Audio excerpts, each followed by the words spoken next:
This is The Ramsey Show.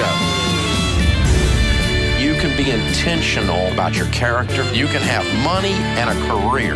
You are the hero in your story.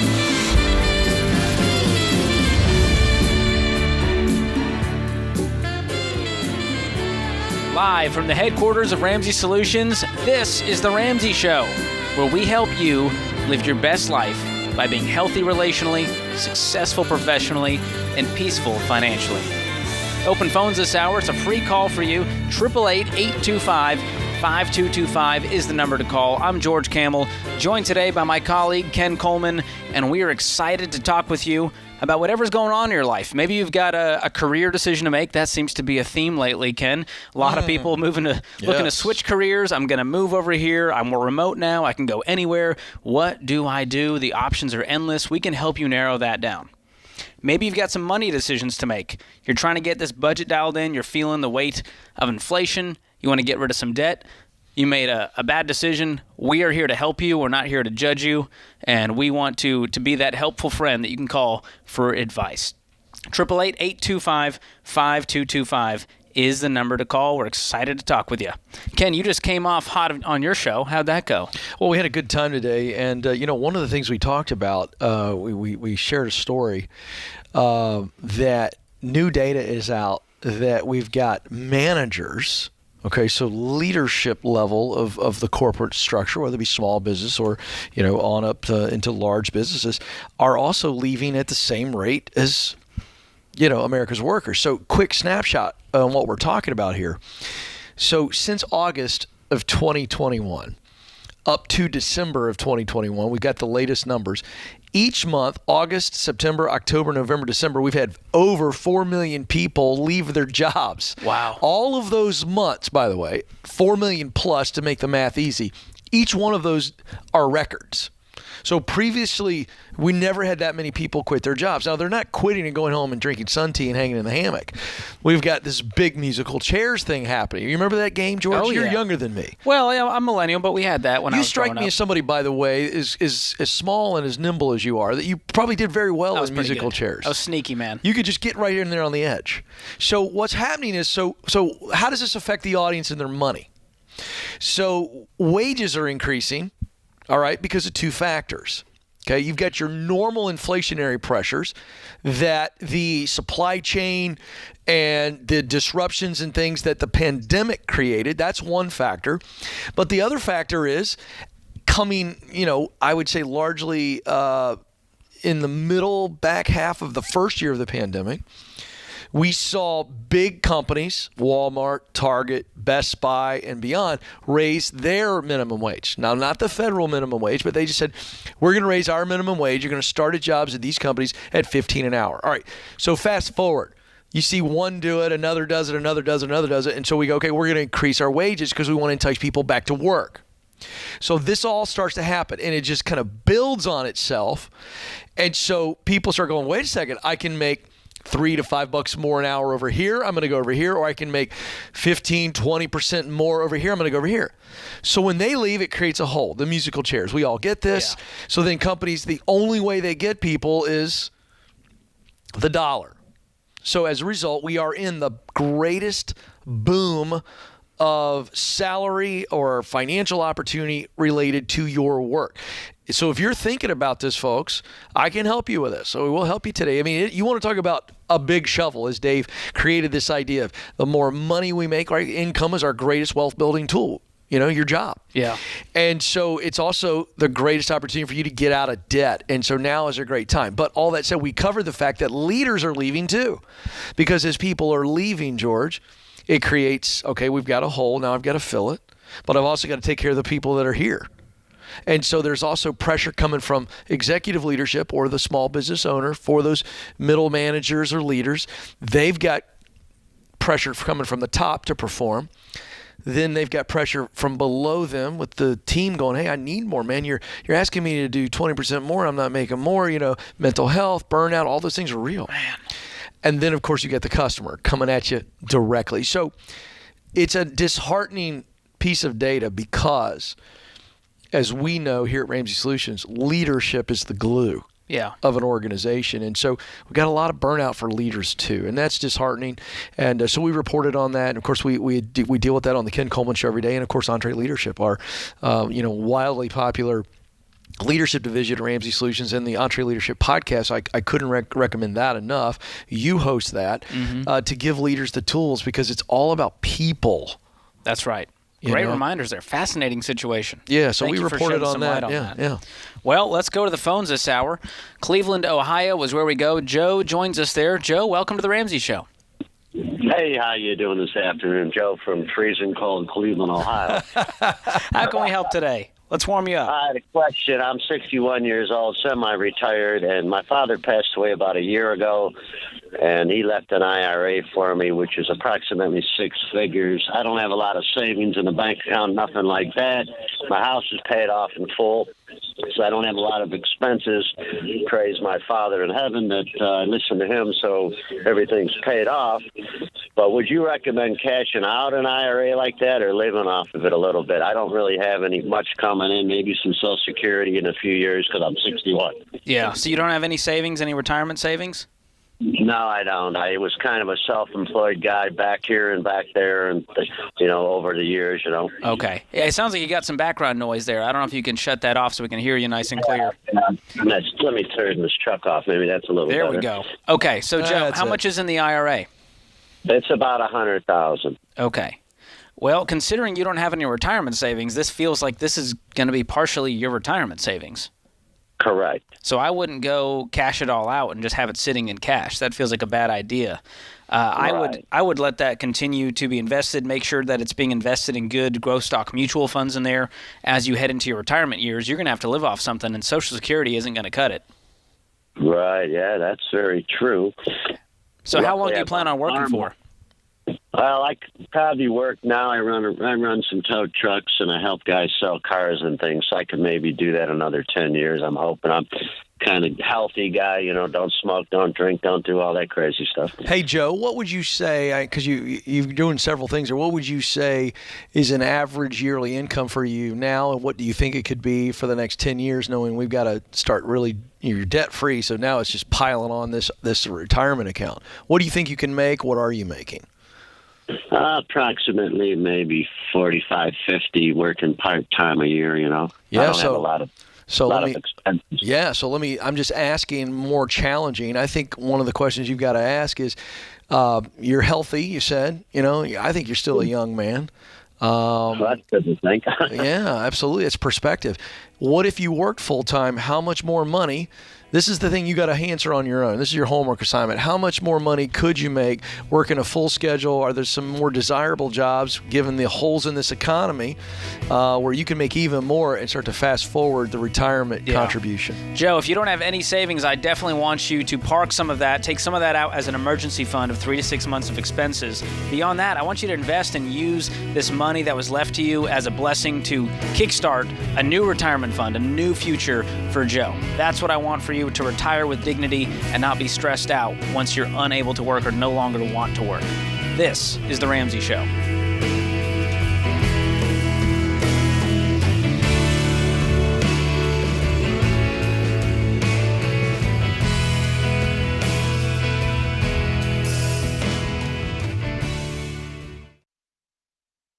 Chaos. That's what it can feel like when your business is growing so fast you've outgrown your financial and accounting software.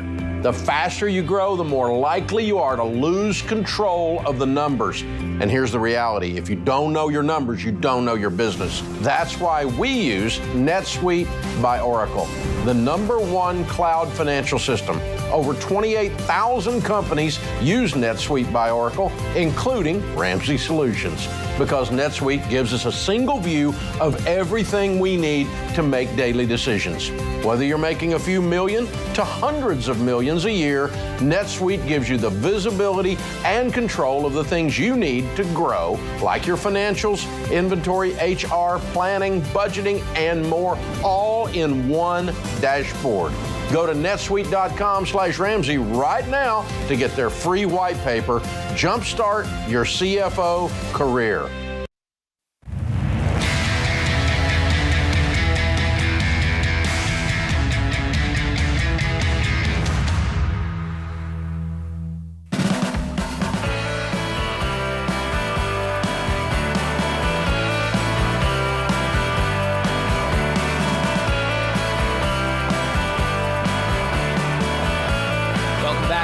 Ramsey Show. I'm Ramsey personality George Camel, host of the Fine Print and Entree Leadership Podcast, joined today by my pal Ken Coleman, host of The Ken Coleman Show, best-selling author, and we are here for you, America. What do you want to talk about? Money, career, life, we can do it all. We are happy to help walk you through whatever is on your mind, whatever's keeping you up at night. You need a little confirmation? We got you. George, I just thought, I'd sweeten the pot a little bit. If people are a little nervous, they're going, hey, I'm not where I want to be in my profession. I want to make more money. I want to get a bigger shovel. Maybe they're just like, Ken, how can I make more money to get out of the baby steps faster? If you call in today and you have a job-related question, guaranteed, we're going to give you a copy of my latest best-selling book, From Paycheck to Purpose. So if you got that kind of a call, we're just going to go ahead and give you that book too, which will help you no matter where you're at in your journey. Now call with a real question. Don't just call. It's got to be real. Yeah. You're not getting through Kelly without that. No, we're happy that's to talk assumed. To you. Good way to sweet. And millennials, Gen Z, if you're going, wait, I got a call. There's an app on the phone, Ken. I don't know if you've seen this. It has a picture of a phone, which you may not even know what that picture is. It's like the old school phone. And if you tap that, you can dial the number, 888-825-5225, and you will hopefully be connected with the wonderful Kelly, and she will put you on with us to help you out. So the number to call, 888-825-5225. Let's have a conversation. Will is ready to do that. This. Will is ready. As I say it, Will appears. Boston, Massachusetts, my hometown. I'm very excited. Will, how you doing? Hi, thanks for having me on the show. I'm a big fan. Awesome. Happy to speak to you both. We are excited to talk with you. How can Ken and I help?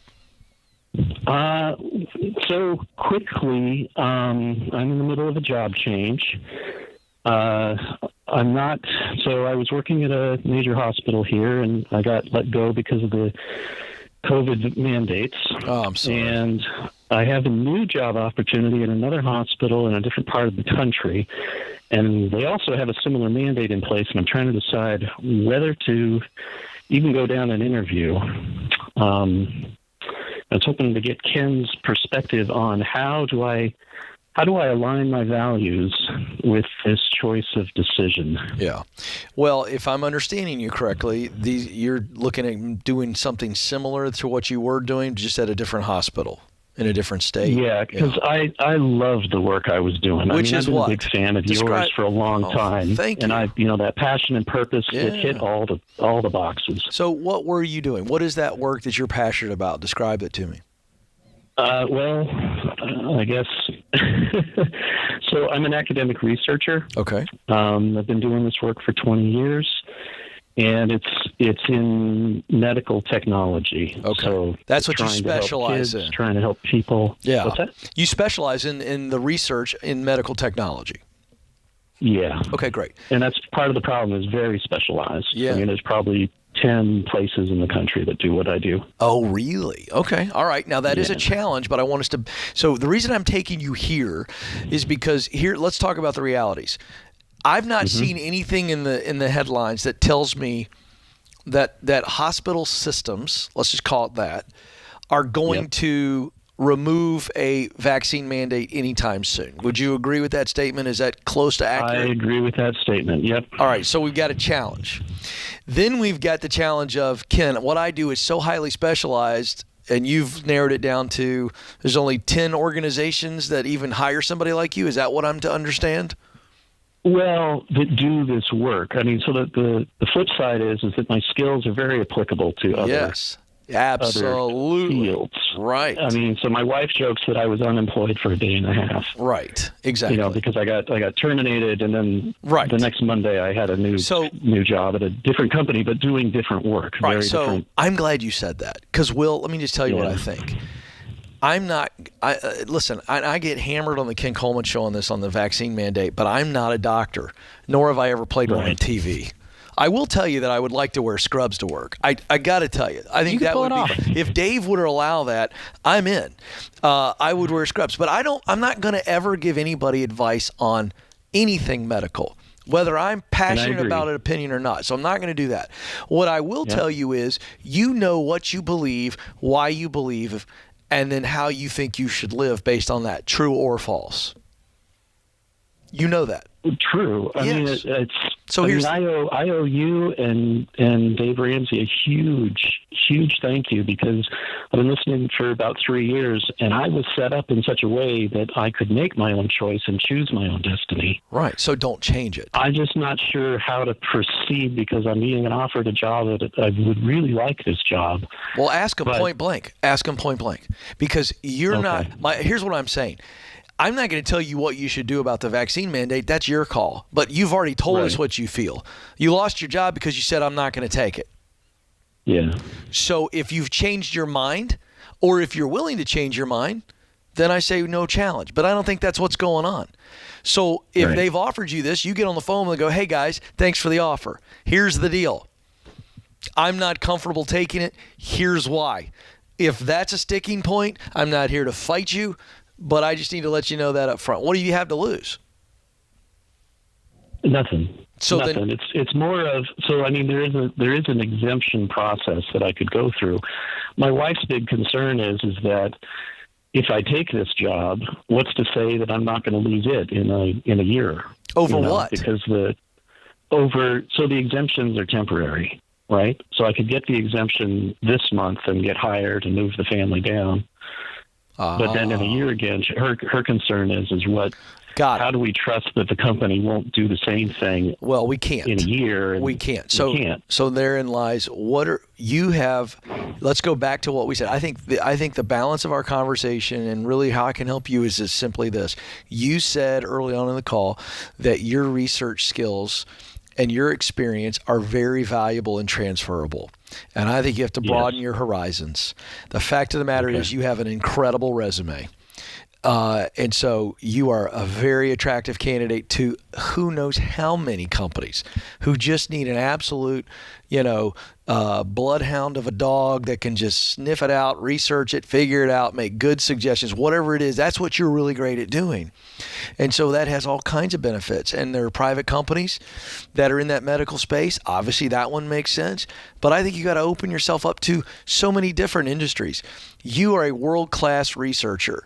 And as long as you get to research something you're interested in that has a direct impact on people that you can connect your values to, this is what I teach, then it's open season, go for it. But don't subject yourself and your family to this move if it's going to uproot everybody and then we're back in the same place a year from now. I think you must take control. Control what you can control. I'm looking in other industries and other companies that aren't going to require the mandate. Right. That's it. That's what you're left with. Okay. Or that, or you go get the vax. I mean, so the draw is I really loved the work I was doing. You can still love the work you were doing somewhere else. I think it's a false narrative that, gosh, I loved it so much there, I'm never going to find that again. Because remember what I teach. You have talent. That's what you do best. You have passion, work you love to do. And then you have a sense of mission, results you want to contribute to the world. You can find that in other industries outside of medicine. True or false? True. Absolutely true. Yeah. So appreciate the call, but you can do this, but you've got to do what's right for you and your family, and don't feel the pressure to just take this one opportunity.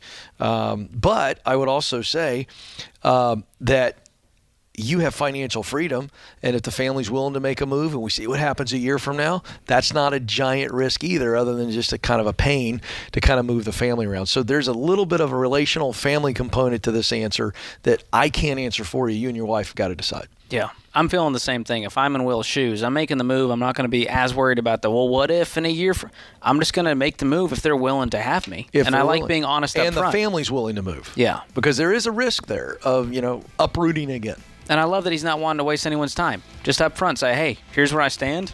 Would you guys be willing to take me? Yeah. And if they say, yeah, we make the move with the exemption process and move forward with it. Yeah. And hope that he loves it. Yeah. Thanks for the call, Will. Little taste of the Ken Coleman Show right here on the Mothership, the Ramsey Show for you this morning. So make sure to check out Ken's show if you've got career challenges that you are facing. Ken would love to talk with you on his show. You can get more information about that at kencoleman.com. By the way, we owe Will a book, a copy of my best-selling book, Will, From hang on the line. Paycheck to Purpose. Hang on, Kelly will get it to you. We got you. Open phones this hour, 888-825-5225. We'd love to hear from you. This is The Ramsey Show.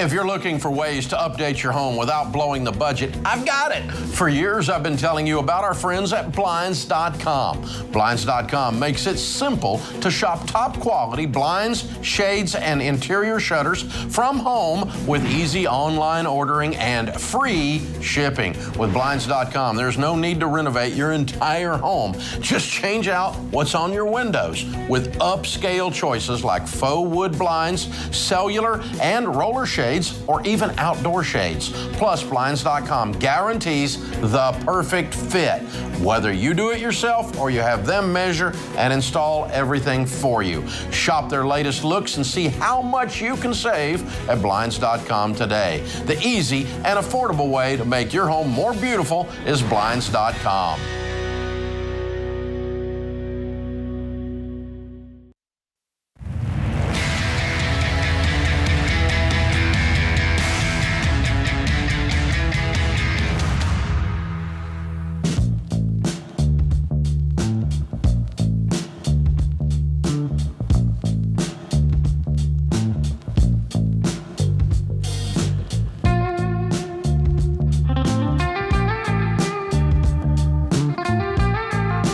This is The Ramsey Show. I'm George Camel, joined today by Ramsey personality Ken Coleman. It's tax season, folks, and many of you have been filing your taxes with the same software for years.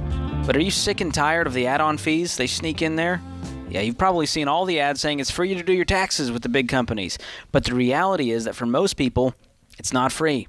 By the time you realize you don't meet the free criteria, you've put in too much time to start over somewhere else, so you pay up. Folks, they're making a killing off of you that way. We think you deserve better, and that's why we are offering Ramsey Smart Tax so you can file your taxes online without paying more than you'd expect. Ramsey Smart Tax includes every form you need with no hidden fees and no surprises. We even have a promo code right now so you can file your federal taxes for free. And if you'd prefer to have priority support and extended audit protection, you can go with our premium version for just $20. If you're ready to ditch the other guy's surprising fees and save on your taxes, go to RamseySolutions.com/SmartTax and get started today. That's RamseySolutions.com/SmartTax. Our question of the day comes from Blinds.com. Their 100% satisfaction guarantee means even if you mismeasure or pick the wrong color, they'll remake your blinds for free. You get free samples, free shipping, and with the new promos they run every month, you'll save even more. Use promo code Ramsey to get the best deal. Today's question comes from Andrew in New York. I'm 25 years old and I work in accounts payable for an HVAC refrigeration company, making $52,000 a year. I dislike sitting in an office all day and I dread going to work. There's no room for growth other than 2 raises a year.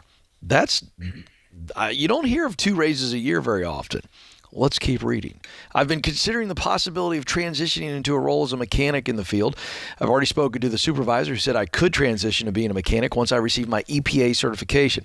I would take a $5 an hour pay cut at first, but mechanics earn much more and get 6 raises a year. I would be making more than I am now by this time next year. If I start soon, I think I would enjoy the work in the field more since I enjoy being outside and moving around. Should I transition into a completely new career with an opportunity for much higher pay? Before you decide, I want you to spend some time with a minimum of 3 mechanics in the HVAC refrigeration field. So that either are 3 mechanics from your company, because you've already got some relationships or certainly inroads, or outside of your company. I don't care. And I want you to talk to people who enjoy it.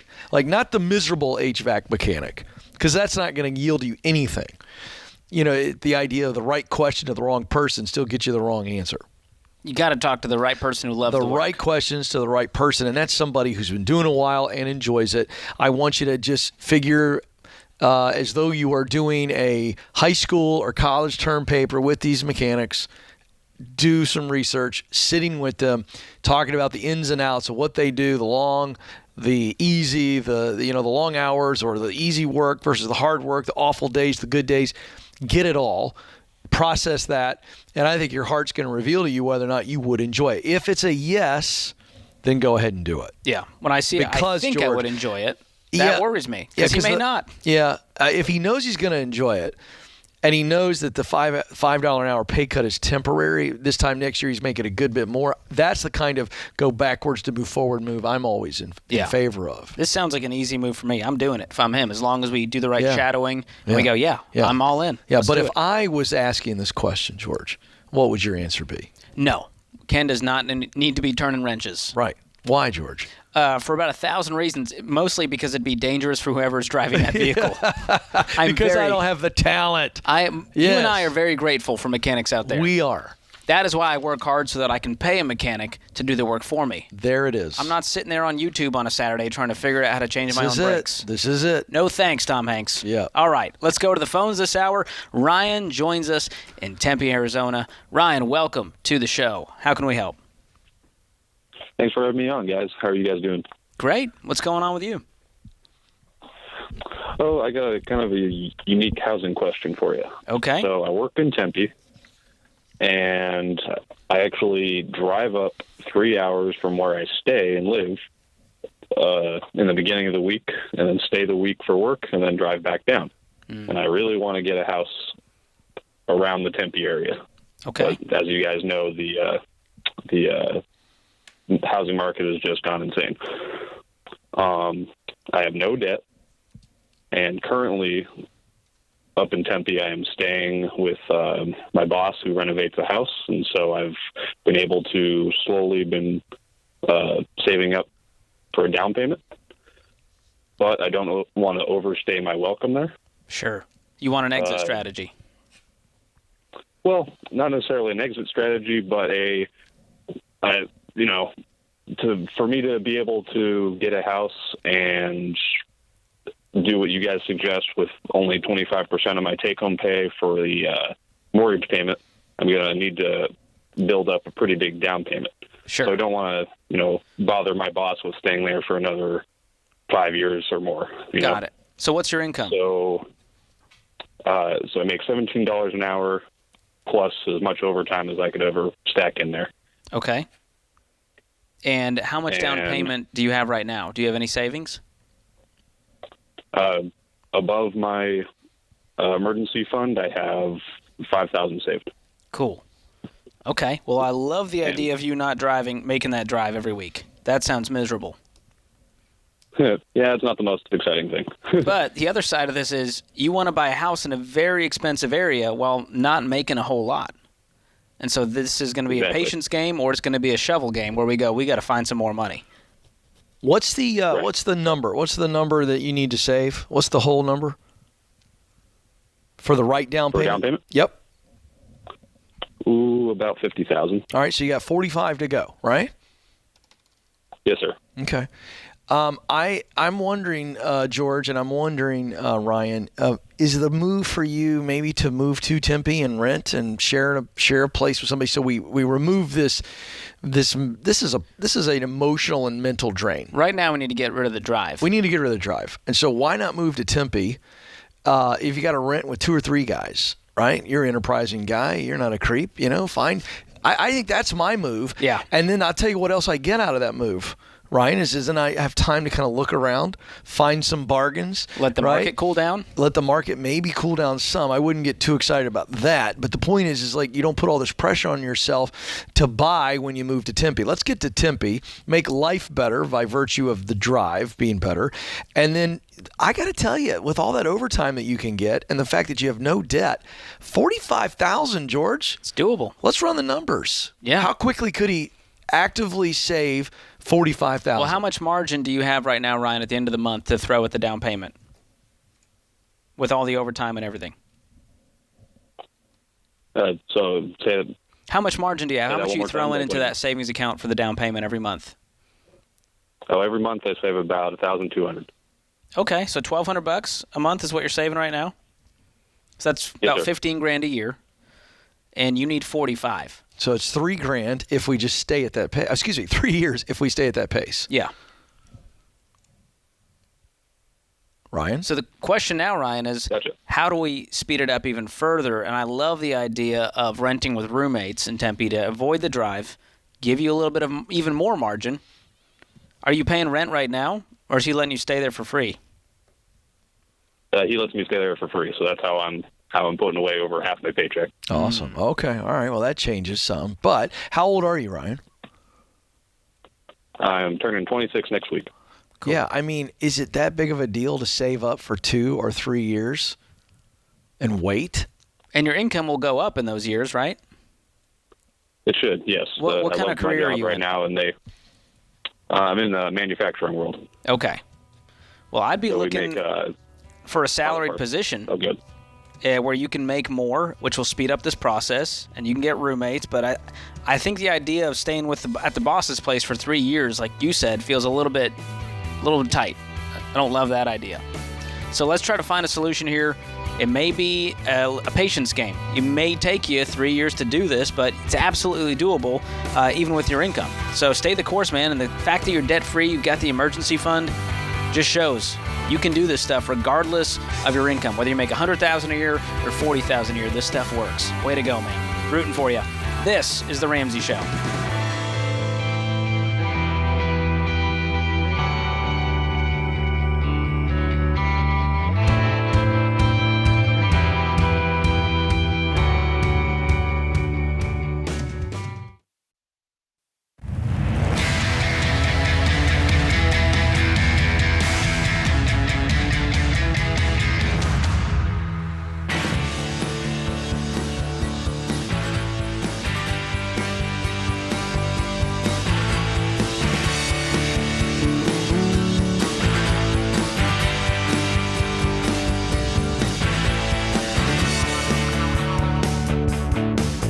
You are listening to The Ramsey Show. I'm Ramsey personality George Campbell, joined today by my good pal Ken Coleman, and we are taking your calls, America. So ring us up. 888-825-5225 is the number to call. Hannah joins us in Seattle, Washington. Hannah, welcome to The Ramsey Show. Hello. Hey, how can Ken and I help today? I was just calling in because I recently got engaged, and I was wondering what the best way to encourage my partner to branch out and try and figure out what he might want to do as a career would be. Right now, it's a good job, but it's not a going anywhere, have room for improvement or financial gain type of job. And he's just very comfortable. He's been there for 4 years. And I don't want to seem naggy, but I do want to encourage him to try and figure out what he might want to do for the rest of our life. Has he told you he does not enjoy it? No, he doesn't hate it, but he doesn't love it. It's just kind of, it's a job where he has a lot of wiggle room, so he can pretty much work as much overtime as he wants. And he's not working any overtime? No, he does every single day, actually, at like 2 or 4 hours every day. But you're saying it doesn't show much financial opportunity beyond what he's doing. Yeah, right. Yeah, and he seems very comfortable. He's been there 4 years. I think he's gotten 2 raises, and they weren't large or small raises. They were just kind of middle of the road. But yeah. What's the conversation been like between the two of you around this? Because I know you've talked about it based on the way you're setting this call up. Yeah. Give me a quick summary of how it goes. I'll ask him like, oh, do you have any like goals or dreams or passions? And then that's when it kind of falls dead. What does he say? Nothing at all? No, I mean, he'll say, oh, I don't really know what I want to do, or, I have a lot of perks at this job that I might not get at other jobs. Because, like, if he asks for a day off, he gets the day off. Right. Granted, he doesn't take many days off. Right. So it sounds like he's got a good work ethic. Yeah, he does. Yeah. Well, so let me address this. Which is why I'm like, if you had passion somewhere else, you could succeed so quick. And, he could. But but I love the heart of your question. So here you are. You're in this really interesting relationship role where you want to be an encourager, but it can quickly become, and I don't want to use the word nagging. You use the word nagging. I understand what you said, but I think it becomes, you go from encourager to irritator, right? And it's like when you bring it up, the reason he drops off of it really quickly is people don't like to talk about something that makes them uncomfortable. Right? Mm-hmm. Unless you're just some psychotic, jerk, who likes to make people uncomfortable. So whether it be politics, religion, whatever, any kind of topic at work, when a person just doesn't feel comfortable talking about it, they shut down. Would you agree with that? Yeah. And so the reason he's uncomfortable talking about it and shuts down is because he doesn't have an answer. And he might very well get defensive pretty quickly because he's like, why are you asking that? And so what happens is when you bring it up, instead of being this, person who's behind him, and I know you are, and this person who's supporting him, and I know you are, and a person who cares and is cheering for, I know you're doing all that, but he doesn't see it that way. He sees it as the person who keeps making me feel uncomfortable. So I want you to understand the psychology in this conversation. So there's no 1, 2, 3, 4 things that I could give you that you do for him. But I think what you've got to stop doing is asking questions like, what are you dreaming about, or what do you want to do professionally? Because you already know he doesn't have an answer. What you've got to do is have the conversation a little bit more fun and lighthearted, and hit him in the right times with, have you ever dreamed about something? I was dreaming about this the other day. Start talking about what you're dreaming about. Start talking about what maybe you're passionate about. And then he's not feeling like I have to come up with an answer for her. He starts to hear you, and then you're kind of making it fun and going, if money didn't matter, what would you do? Just that age-old question. You know what I mean? Say, did you ever dream about something when you were 18? Now, that's one way to do it, okay? The other way to do it is I really want you to, you don't have to tell him you called this show, but I want you to I'm going to give you a copy of my brand new book. It's a bestseller called From Paycheck to Purpose, and it helps people see, how do I get clear on that answer? What do I want to do? What would I be passionate about? And then how do I do it? So it's the 7 stages of how you do that. And then I also want to give you a link to our Get Clear Career Assessment. And this is an assessment that'll be fun for him to take because it's less than 20 minutes. And just say, hey, if you take this is going to spit out a purpose statement that we can kind of then have some fun with. And it's low key, low pressure. It's going to tell you what you do best. That's talent. It's going to tell you what work you love to do. That's passion. And it's going to show you what results you care about from your work. That's mission.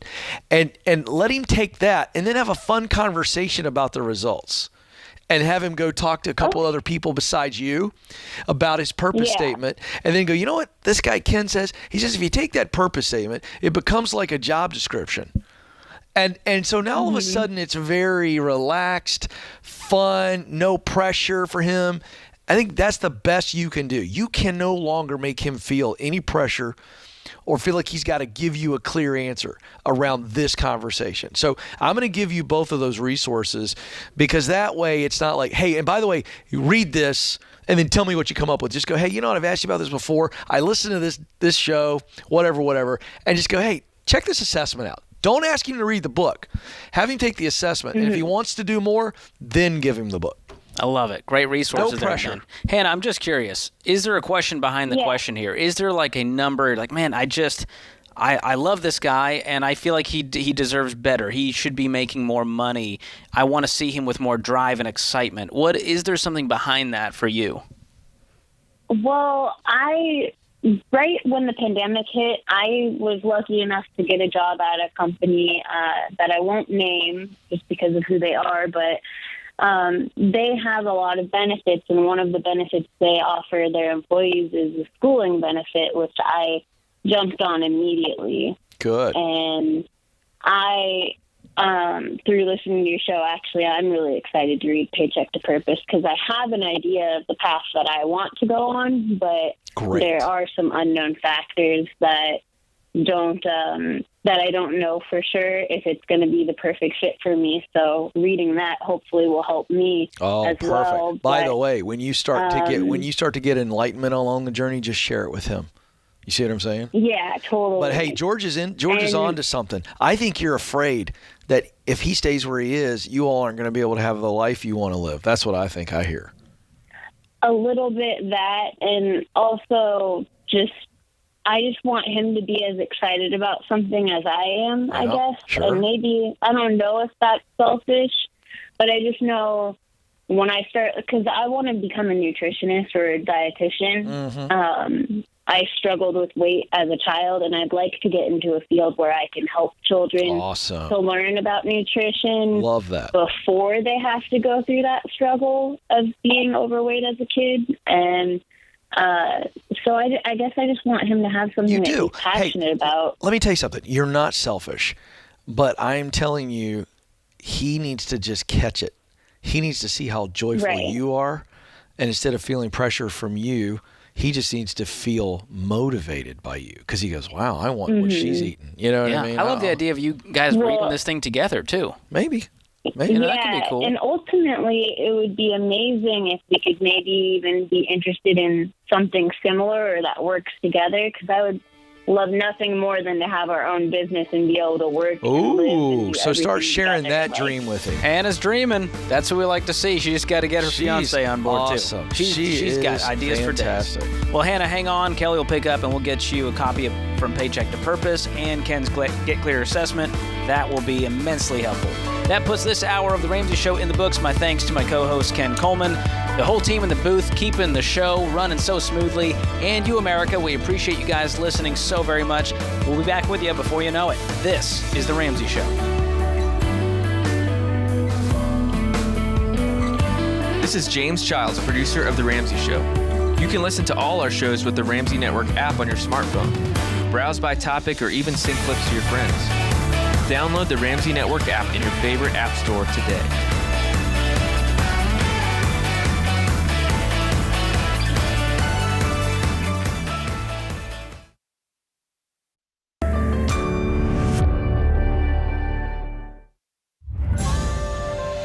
This is The Ramsey Show. You can be intentional about your character. You can have money and a career. You are the hero in your story.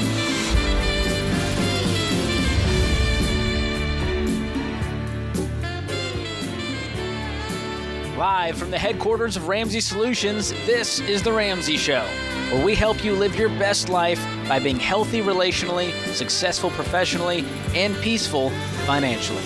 I'm Ramsey personality George Camel, joined today by my good friend, Ken Coleman, best-selling author, host of The Ken Coleman Show, and we are excited to take your calls. The number to call is 888-825-5225. That's 888-825-5225. Clinton kicks us off in Detroit, Michigan. Clinton, welcome to the show. Hi, how are you doing? Doing great. How can Ken and I help? So right now I'm in a particular situation where I have a couple options when it comes to buying my first home. Okay, cool. I could either wait and save up more money and not buy a home this year, which I'm never against, or I could get started with a starter home and spend the next, I know personally by myself in Michigan, I could probably get that done, the mortgage done in about 3 to 5 years by myself. But I am recently married last year. Congrats. And I'm just wondering if, since I can get it done and it would still be affordable, if I should maybe bump that up about $50,000 to $100,000 more dollars on a mortgage loan and get started on a family house, which me and my wife can plan to live in the next 25 to 30 years and kind of grow into the home. So I'm just wondering which option might be best for me right now. Okay. What's the household income? Right now, I make about $120,000. My wife will be graduating this semester to be a nurse. Awesome. So you guys are going to have a great income. Yeah, it's going to work out pretty well. Thank God. I love that. Okay, and you guys are debt-free? Do we have any debt on the table right now? I do have a car note that is going to. I still have about $13,000 on that, and my wife is going to have about $20,000 in student loan debt that she will be. We already have a budget set for her to pay that off within a year. Okay, and that's all the debt. Do you guys have any savings right now? Any emergency fund? Yes, I have about $25,000 saved up right now. Okay, and then do you have a down payment fund outside of that? No. Okay, So that's all the numbers here. I just want to get clear.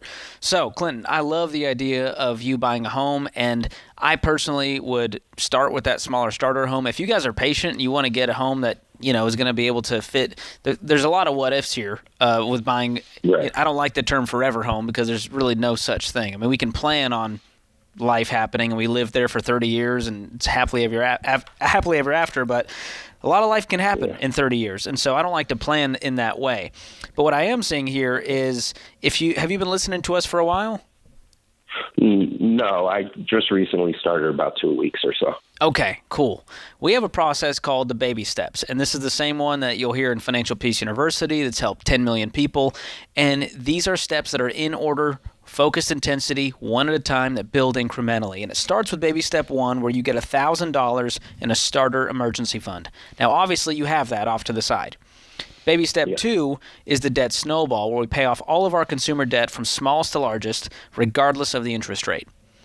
And then, outside of that, we build the fully funded emergency fund that you currently have. So right now, we're trying to do like 17 things at once. Like when I try to talk to my wife while she's sending a text, there's nothing. Yeah. She just cannot. And so same thing with Stacey. Yeah. Interesting. Now men are just as guilty, but that's my example. So here's the thing: I want you to do these steps in order because I know they work and they worked for me. And I'm here at baby step 7, and I've got a paid-for home. And so I'm going to talk to you as if I was talking to myself or a good friend. Okay. You've got $25,000 and you have $33,000 in debt, correct? Yes, just about. And you make a fantastic income. So what I'm going to do is I'm going to take 24 of that $25,000, and I'm going to attack the car loan, get rid of that, and I'm going to start to attack the student loan. Okay. And that's going to take that debt down to barely anything. When do you get married? I got married last year. Oh, you're already married. Okay, I misunderstood. And then she's going to be getting out of nursing school when? May of this year. Okay, gotcha. And you guys are renting right now? Yeah, we're renting. I'm paying about $1,200 a month in rent. Okay. All right. So that's the plan. We're going to get rid of all of that debt before we then save up for the fully funded emergency fund, which would be 3 to 6 months of expenses, depending on your situation. If you both got stable incomes, you can lean towards 3.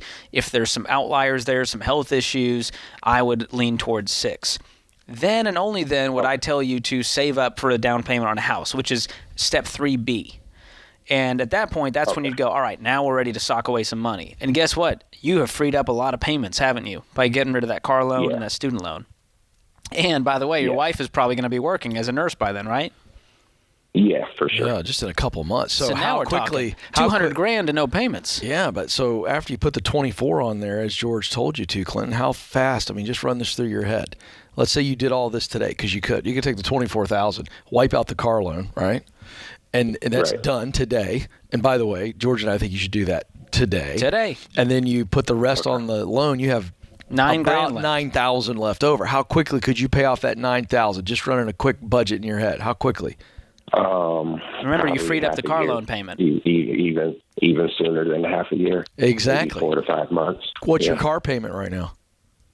My car payment is, I pay $500 a month, but I really only have to pay like $300. Right. So the point is, you take the $500 and you're putting it towards the $9,000. At a minimum, you're doing $500. You can do more than that, right? Right. And so you and your wife are getting after this, and man, before you know it, you're completely debt free. Then you move forward. You got this. This is exciting. I mean, you've been listening to the show for a couple of weeks. You have a chance to make some huge gains. Right. So I shouldn't be too worried about the fact that I'm spending $1,200 a month in rent right now. No.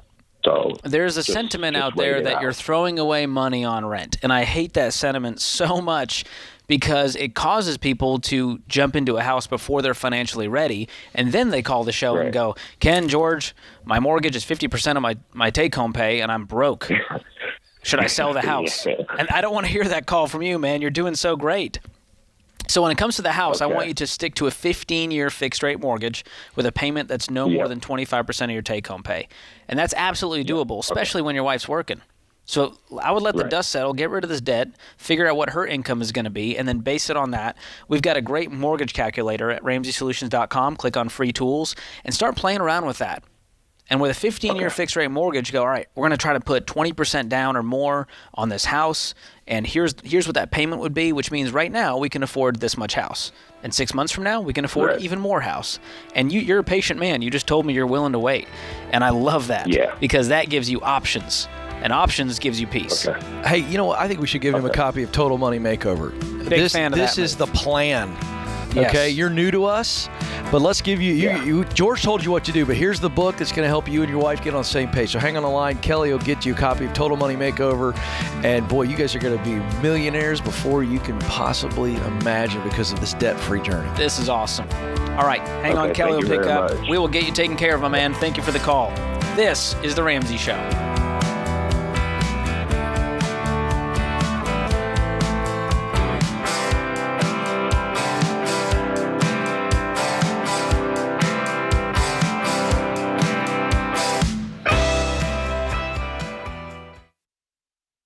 If you're considering a career in technology, I recommend Bethel Tech, and I'm not alone. Here's what Brendan said.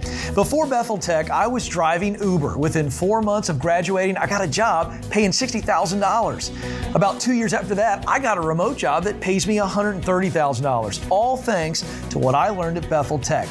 You could be next. Get started today at BethelTech.net and get $1,000 to $2,500 off of your tuition. Again, it's BethelTech.net/Ken Coleman.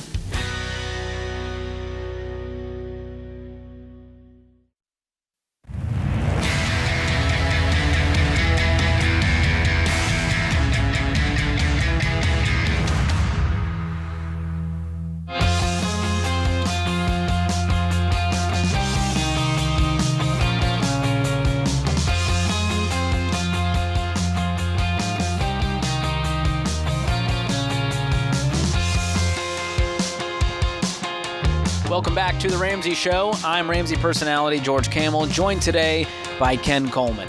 You know, we just took a call about housing and real estate. Let me tell you, if you've made one of those dumb decisions with zeros on the end because you didn't do your research, yeah, I've been there. Most people make choices based on feelings and opinions, especially when buying a house. It can get real emotional. But when it comes to the real estate market, feelings aren't your friend. Facts are. So check your facts. Find out what you can actually afford and research what's trending in home prices. And talk to a reputable real estate agent in your area. Never buy a house without the facts again. Go to RamseySolutions.com/agent and work with an agent who will help you make smart decisions. That's RamseySolutions.com/agent. Kay joins us in Columbus, Ohio. Kay, welcome to The Ramsey Show. Thank you for taking my call. Absolutely. I'm kind of in a hard place here. My daughter-in-law wants to get on the envelope system, but she's so far in debt, and I don't know how to help her. And I want to give her hope that she can, if she will buckle down and really work at it. Okay. I don't know how to help her get started. So she's willing to. She's excited about this process. Yes. How much debt does she have? Do you know? I think about $30,000. Okay. What kind of debt is it? Car loans and credit card debt. Okay. And you're saying you want to help her. Are you talking about just encouragement and kind of moral support? I tried to help her before, giving her money, to pay bills so she can pay me back, but that's not working. Okay. Yeah, I was going to say, if you were going to do this as some kind of gift to help her out, that's a very sweet thing to do. But I feel like she's wanting to do this on her own. Uh-huh. Right? Are you getting the sentiment from her that that's the case? Yes. Okay. Well, then the best thing you can do is the first part, which is encouragement and support and cheerleading. And if you've ever heard one of our debt-free screams, we always ask, who are your biggest cheerleaders? Uh-huh. And, you could be that for her through this process. You could be accountability. You could be checking in on her. Hey, how you doing? Can I help you with anything? What are you excited about? Tell me about your wins. And it's, it can be isolating following this plan when no one around you is. And if that's the case, you could be that person she can go to and say, oh my gosh, Kay, you won't believe it. I paid off another $1,000 of the car loan today. I'm feeling the progress. I see the light at the end of the tunnel. This is awesome. Yes. Would that excite you if you were that person? Oh, yes. And you followed this plan, I assume, and you're calling into the show? Yes. So does she see you as kind of a mentor in that way, of someone who's followed the plan? And are you debt free? Yes. That's cool. How familiar with the baby steps is she, since you've done it? She is not. And but she just wants to jump in and do the envelope system, but she's so far in debt, I don't know how to even help her get started. Well, we can do that. Well, wait a second. You sure do know how to help her get started. You did it. Give yourself some credit, Mom. You did it. Okay. You did it. Okay. It's the baby steps, right? So where does the envelope system, which is, right, the budgeting, where does that fall in the baby steps, Mom?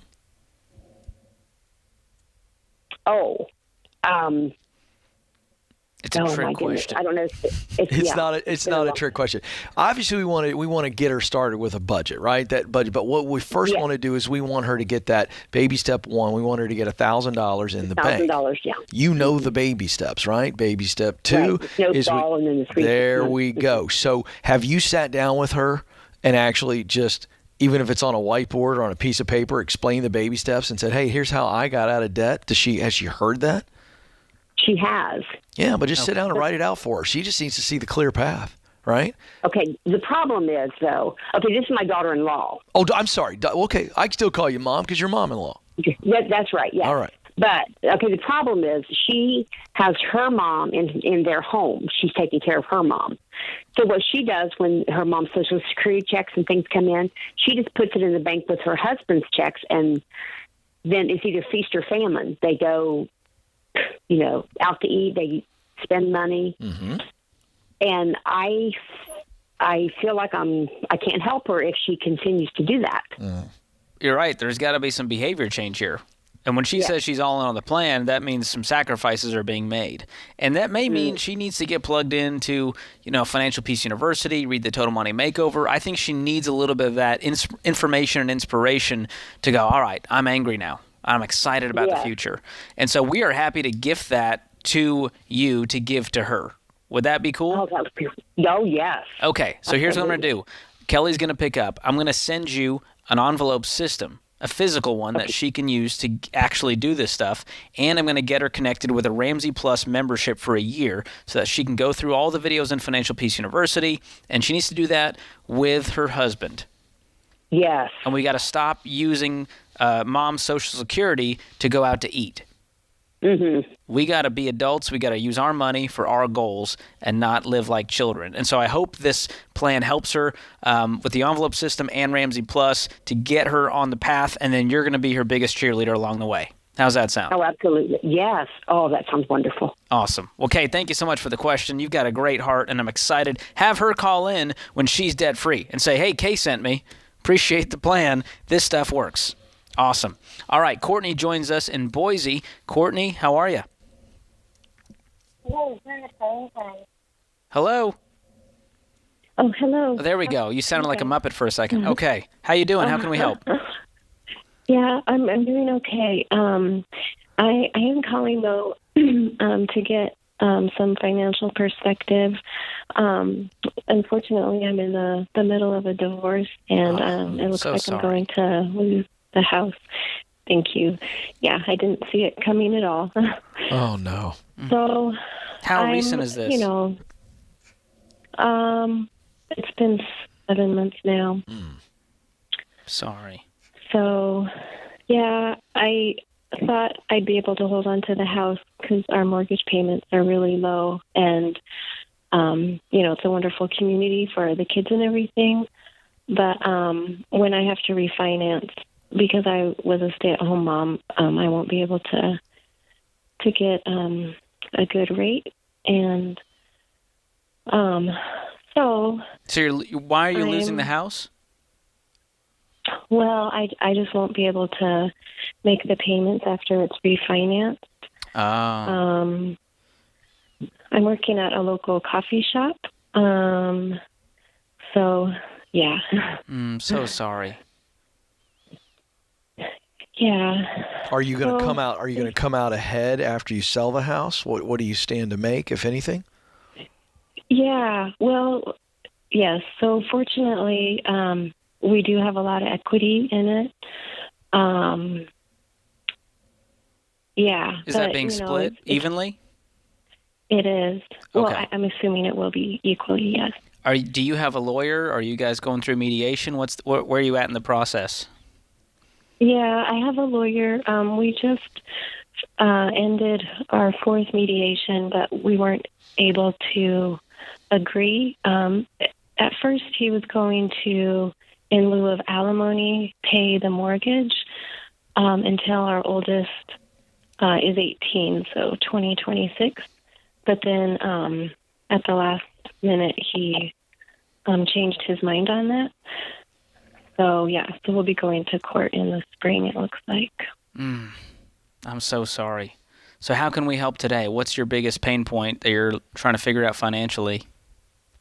Yeah, well, I'm looking at this from an emotional lens, and I think it would be helpful to look at it just more like financially, like look at the numbers and see that I'm going to be okay, even though it feels like I'm not going to be okay. Well, Courtney, hang on the line. We're going to carry this through to the next segment because I definitely don't want to shortchange you while you're going through something so difficult. So hang on the line. Ken and I will walk you through some next steps, give you some hope emotionally, financially, whatever you need. We are here for you, and we'll pick it back up after the break. This is The Ramsey Show.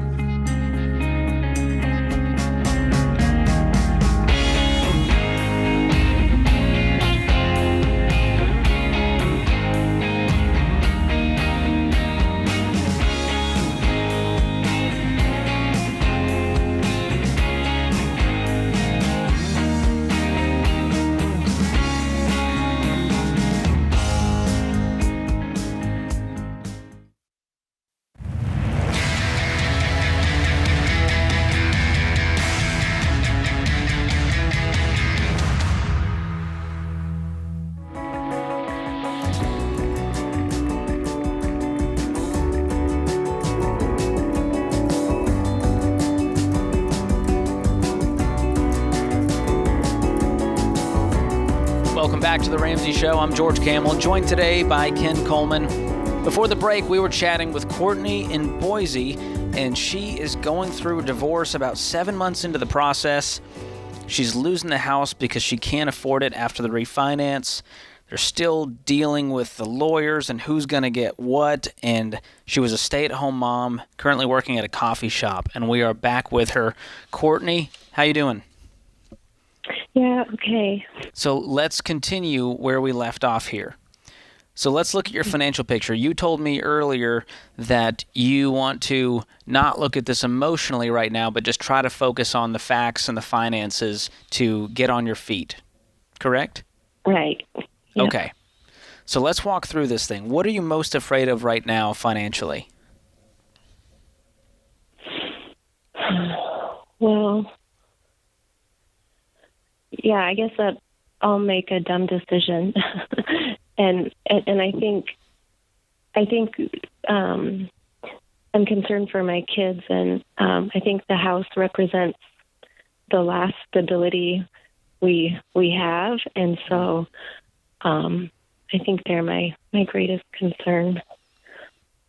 Well, I can tell you've got a big heart, of course, for your kids, and that's the biggest priority here. Do you know what's going to happen with all of that? Have you guys sorted that out? No. Well, he moved to another state. So I'll have full custody. And you said that he was going to pay the mortgage instead of alimony through 2026, but now that's not happening? Right, because he wants to buy a house over there, so he won't be able to get, I guess, a mortgage. So that means you will be getting alimony? I should be, yeah. Okay, yeah. But you don't know how much yet. What's the current mortgage in the house that you're in? What is it costing you a month? It's $1,500 a month. Okay. So if you have full custody, you're at the coffee shop. Have you looked into what this looks like for childcare and the kids? Well, he'll be paying about $2,000 a month for child support. Okay. Yeah, and then Yeah. How much are you making right now from the coffee shop? I'm making $12 an hour. Right. How many hours are you working? Probably 13 a week. Okay. So it's definitely not a long term, because I'm going to need something that will give me health insurance and right. a 40-hour, I just want to ask you really quick. George is going to walk you through the numbers here, but I'm just curious, if you are working full time, have you run some numbers on what you would need to make to be able to keep the home? Well, yeah, I guess it would just be what I qualify for. But because I don't have much work history, my parents said they would co-sign on a loan.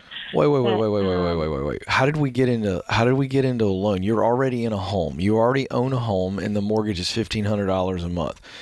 So forget refinancing. I'm just saying, as is, whatever happens in the divorce, how much money would you have to make for you to be able to pay the mortgage on the current home that you own? Well, with child support and alimony, I wouldn't have to be working full time if it stayed at $1,500. Right, and that's assuming he pays, right? Mm-hmm.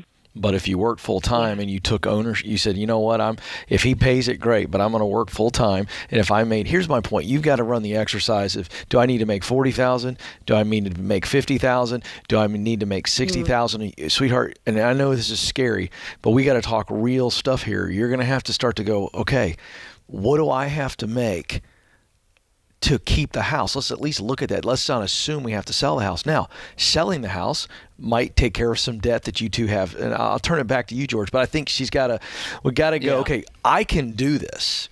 That's your mindset. You've got to be able to say, I can do this. But in order to feel confident about that, to take the emotion out of it, because you've got some natural fear and doubt, you're going to have to get some real hard numbers here to go, okay, what would it look like to stay in the house, which would keep that stability, and you don't have a big move on top of everything else? Yeah.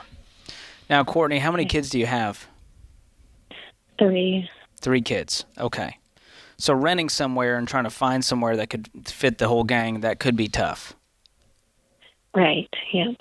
Now, refinancing, he's got to get off of the loan through the refinance, right? So do you have to refinance as part of the divorce process?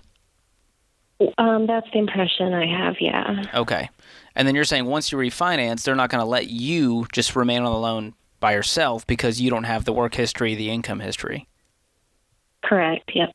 That's what I'm hearing. Is that true? Yeah, as part of the divorce process, the refinance has to happen in order to get someone off of the loan. Is that right? And so that's what I was feeling with this situation. Okay. So there you go. All right, so still coming out of the house. All right, I see what you're saying. So what I'm wondering is, let's say worst case you sell the house, and let's say you get half of it. What would that look like? Mm-hmm. How much money would that be? Probably $300,000. That's your half, what you would get? Yeah. Wow. Okay. Well, that's a good number. That's very helpful with a situation like this to have a pile of cash.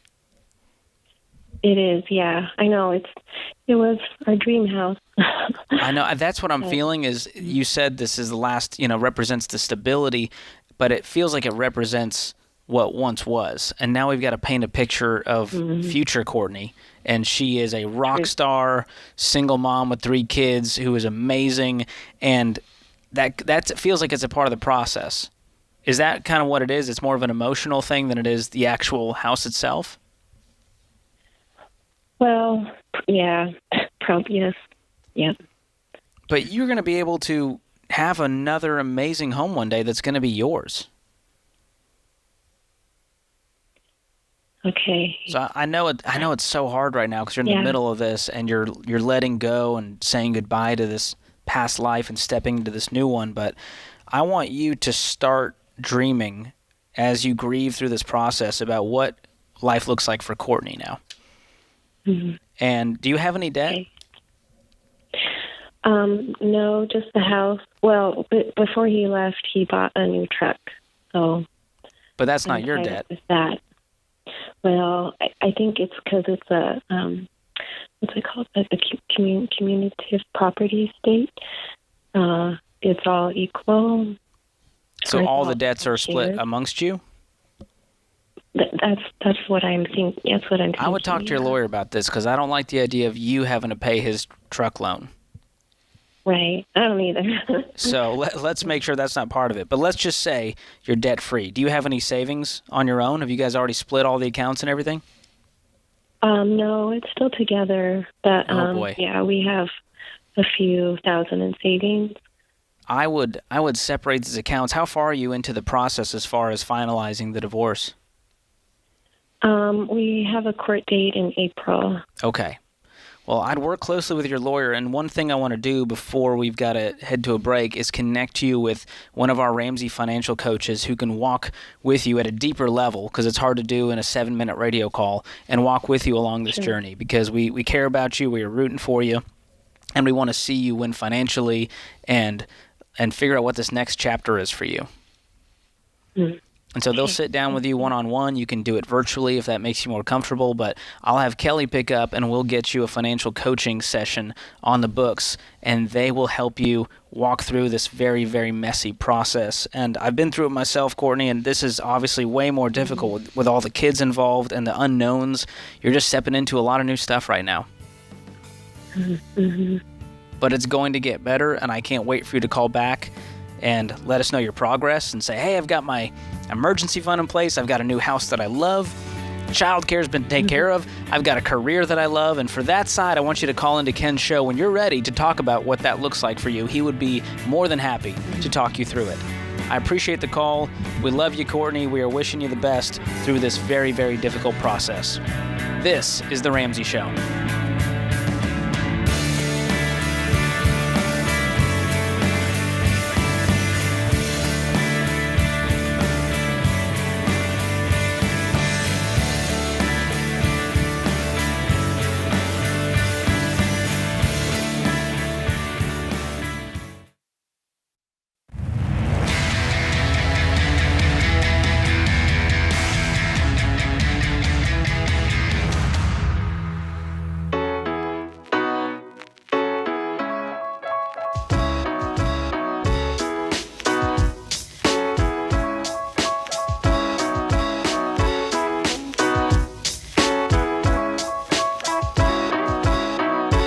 Welcome back to The Ramsey Show. I'm George Camel, joined today by Ken Coleman, and we're taking your calls. By the way, give us one. I'm playing air piano right now. I just love That's that. the way I like it from Ken. Feels very relaxing. You know? Silent piano from Ken Coleman. There it is. It's perfect. Love the bump. Well, we're taking your calls, folks. 888-825-5225 is the number to call, and Tanner has decided to do it. He made it through. He's in Phoenix, Arizona. Tanner, welcome to The Ramsey Show. Hi, guys. How you guys doing? Doing great. How can Ken and I help? Good. I had a career question. So I have been in the medical marijuana industry for about 11 years in a row now as upper management. I no longer want to be in the career. I want to do something different. I took your advice. I took a couple of your guys' courses online. I love them. The proximity principle, I love it. Thank you. I also downloaded your guys' resume template. Oh, good. For the last 2 months, I've been sending out some resumes, and unfortunately, I have not even received a single phone call. I was just wondering if you guys can give me any advice as to breaking the stigma of the marijuana industry, and how do I get into a different management role? Okay, well, we got two different questions there. I'm not sure I'm an expert on breaking the stigma of medical marijuana. I mean, honestly, I don't know. Because largely I'm not sure I know what the stigma is. I mean, it's not like some new concept all of a sudden. You know what I mean? But I'll come back to that one. I'm going to table that one for now and come back to that. Let's talk about the second part of the question, which is how do I break through and start to get some job interviews. I would stop just submitting resumes unless, and you may not have told me everything, but based on what you said, I'm assuming you're just sending out resumes cold, correct? Yes. Yeah, well, that's like playing the lottery. Okay, especially in today's world. So even small businesses, Tanner, are using, artificial intelligent type software so that resume submissions, and they've got keywords. So they're looking for, based on the job description that they've posted and your resume, forget the cannabis experience that you have in the medical marijuana side of things. They're looking for keywords that relate to the job description. It's like really specific. And if you enter in that artificial intelligence and the software that people are writing, really great and qualified candidates sometimes will get kicked out just because your resume doesn't have enough of the keywords related to their job description. Does that make sense? I want to make sure I don't talk too much technical, but you understand what I'm saying? Yes, I do. So the reality is you and I don't have any evidence as of right now that somebody's looking at your resume and seeing that you've been in medical marijuana for 11 years and they're going, we're not calling that guy back. We don't really have any evidence of that, do we? No. Okay, then. So you're limiting yourself by saying, well, that's why. No, that may not be why at all. But let's also recognize that some people may have some sort of issue with it and a stigma. I mean, that happens. So how do we remove both situations? We're not getting looked at because we're submitting cold resumes, and we have a resume that's got a lot of experience on it that may carry a stigma with it. Here's how we eliminate both of those two factors being limiting. We are focusing on relationships, connections. And you have got to submit a resume. You're still going to have to submit it online, just like you have been before, but only after you've got somebody who is vouching for you, who is submitting your resume personally to somebody that they know. This is how you get through the what I would call the online pile, right? In the old days, you took in a physical resume and it may sit on the hiring manager's desk. Now everything is digital. But to get noticed, you're going to have that personal connection. Does that make sense? Yes, it does. So when you talked about the proximity principle, which is a book I wrote a couple of years ago, also a bestseller, and you read that book, yes? Yes. Well, I hate to be so simplistic, but you got to go back in there and go, okay, wait a second. What is it that I want to do? Fill in the blank. What is it that you're looking for? You've applied. What kind of work are you looking for? Okay, so I do know what I'm looking for. So it is sending my resumes cold, but in my industry, the task I really love doing is supply chain management. And that's extremely crucial to make sure we have all the supplies and everything we need in our facilities. After reading your book, that's really the only thing that drove me in our industry. So I would like to break away from the cannabis industry and go to a supply chain or chain management position. So are you saying in the Phoenix, Arizona, is that the big circle? We kind of draw a big circle on the map in the greater Phoenix area. That's where we want to look? Yes. Okay, great. And there's plenty out there. Of course I've been looking on Indeed and stuff like that. And you see plenty of ads out there asking for that style of career. All right. So without saying any company names out loud, you can think of the companies you've applied to, plus there's some other companies that you're probably interested in as well, correct? You got them in your mind? Yes. All right, so you'd have to think about all the people you know. I mean, you've been living in Phoenix how long? 23 years now. All right, just for a fun exercise, you ready? Yes. Don't overthink this. Give me ballpark numbers. How many people between close personal relationships, whether it be family, friends, former coworkers, close people, then acquaintances, people that you know, but you don't doing life with them. But if you saw them on the street, you said hi, they say hi to you. So they're an acquaintance. And then even some social media connections in the Phoenix area. How many people do you say that you know? 3,000 or 4,000 people. 3,000 or 4,000 people. All right. How many people do you think each one of those people know? Well, probably 2,000 at least as well. Yeah, I'm not good at math, George. That's a lot of people. Well, it gets exponentially insane because those 2,000 people know another 2,000. Now, Tanner, I kind of backed you into this because I want you to understand that you know plenty of people. You know everybody you need to know to get the job. You know everybody you need to know to make a connection to somebody in these companies. So the companies you've applied to that you didn't get any response at all, I want you to go back to the drawing board, plus all the new options, and I want you to start just playing this game out. And I want you to talk to everybody that you know. Get on social media and do it. Email everybody that you know on LinkedIn with a real email address, not the LinkedIn email address. And say, hey, I'm looking to get connected over at this company, this company, this company, and this company. Yeah. Do you know somebody over there? How well do you know them? Would you be willing to introduce me to them for a phone call, a Zoom, or a coffee? Tanner, are you starting to track with where I'm going? Yep. And then here's what happens. We find the right connection. and we get a really strong recommendation before we ever submit a resume, maybe even a real conversation with the hiring manager, and they go, okay, great. And they know something great about you. They have a mutual connection where there's some credibility. That's how you're going to go about getting the gig. And it doesn't really matter, I don't think, that you've been in medical marijuana. You want to show your 11 years of experience and how that supply chain management and logistics and everything you did there makes you a great candidate. This is the hottest job market we've ever seen. And if nothing else, I want you to go to ZipRecruiter.com/Ken today and upload your resume and let them go to work for you as well. George? Some great advice there, Ken. No, I just wanted to add for Tanner that the way I got my job here as an intern and temp started with a direct message on Twitter. It did not start with my resume sitting in a pile. That was to one of our personalities. Yeah. And I started working with them on social media, and I had a plan, and I was excited, and I was persistent but not aggressive and annoying. And that turned into a phone call with HR, which turned into another But the personality phone call. set that call up. Yes, and so that's... So what did the credibility of that relationship mean to the HR people? Why did they even do a call with you? I have no idea. It was Yes, a personal you do. connection. Because of the connection of that personality who said, hey, George is not a nut. George is sharp. I like George. I think it's worth a phone call. Yes. That changed everything. And that was a Twitter DM. That was free, by the way. Yeah. And so, Tanner, you got to get more creative. And there's a lot of ways to do this, but just sitting in the digital quagmire of a resume pile, not going to cut it. Use those connections that you have. Get creative. Show them that you're really hungry to do this kind of work. I'm slow clapping right here, George, because you just said digital quagmire. You like that? I like it because it's actually true.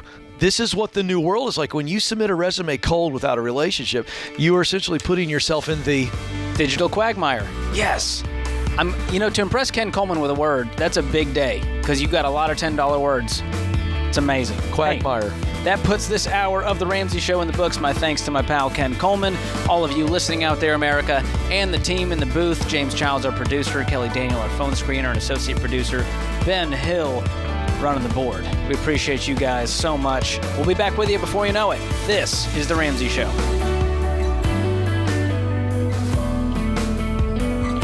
Hey, it's Kelly, associate producer and phone screener for The Ramsey Show. If you would like to do your debt-free screen live on the show, make sure you visit theramseyshow.com and register. We would love for you to come to Nashville and tell Dave your story.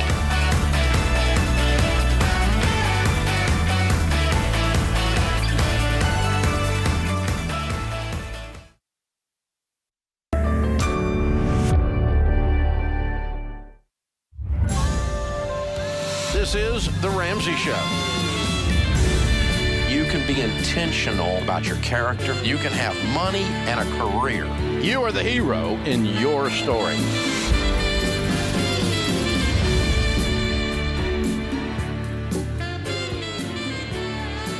Live from the headquarters of Ramsey Solutions, this is The Ramsey Show, where we help you become healthy relationally, successful professionally, and peaceful financially.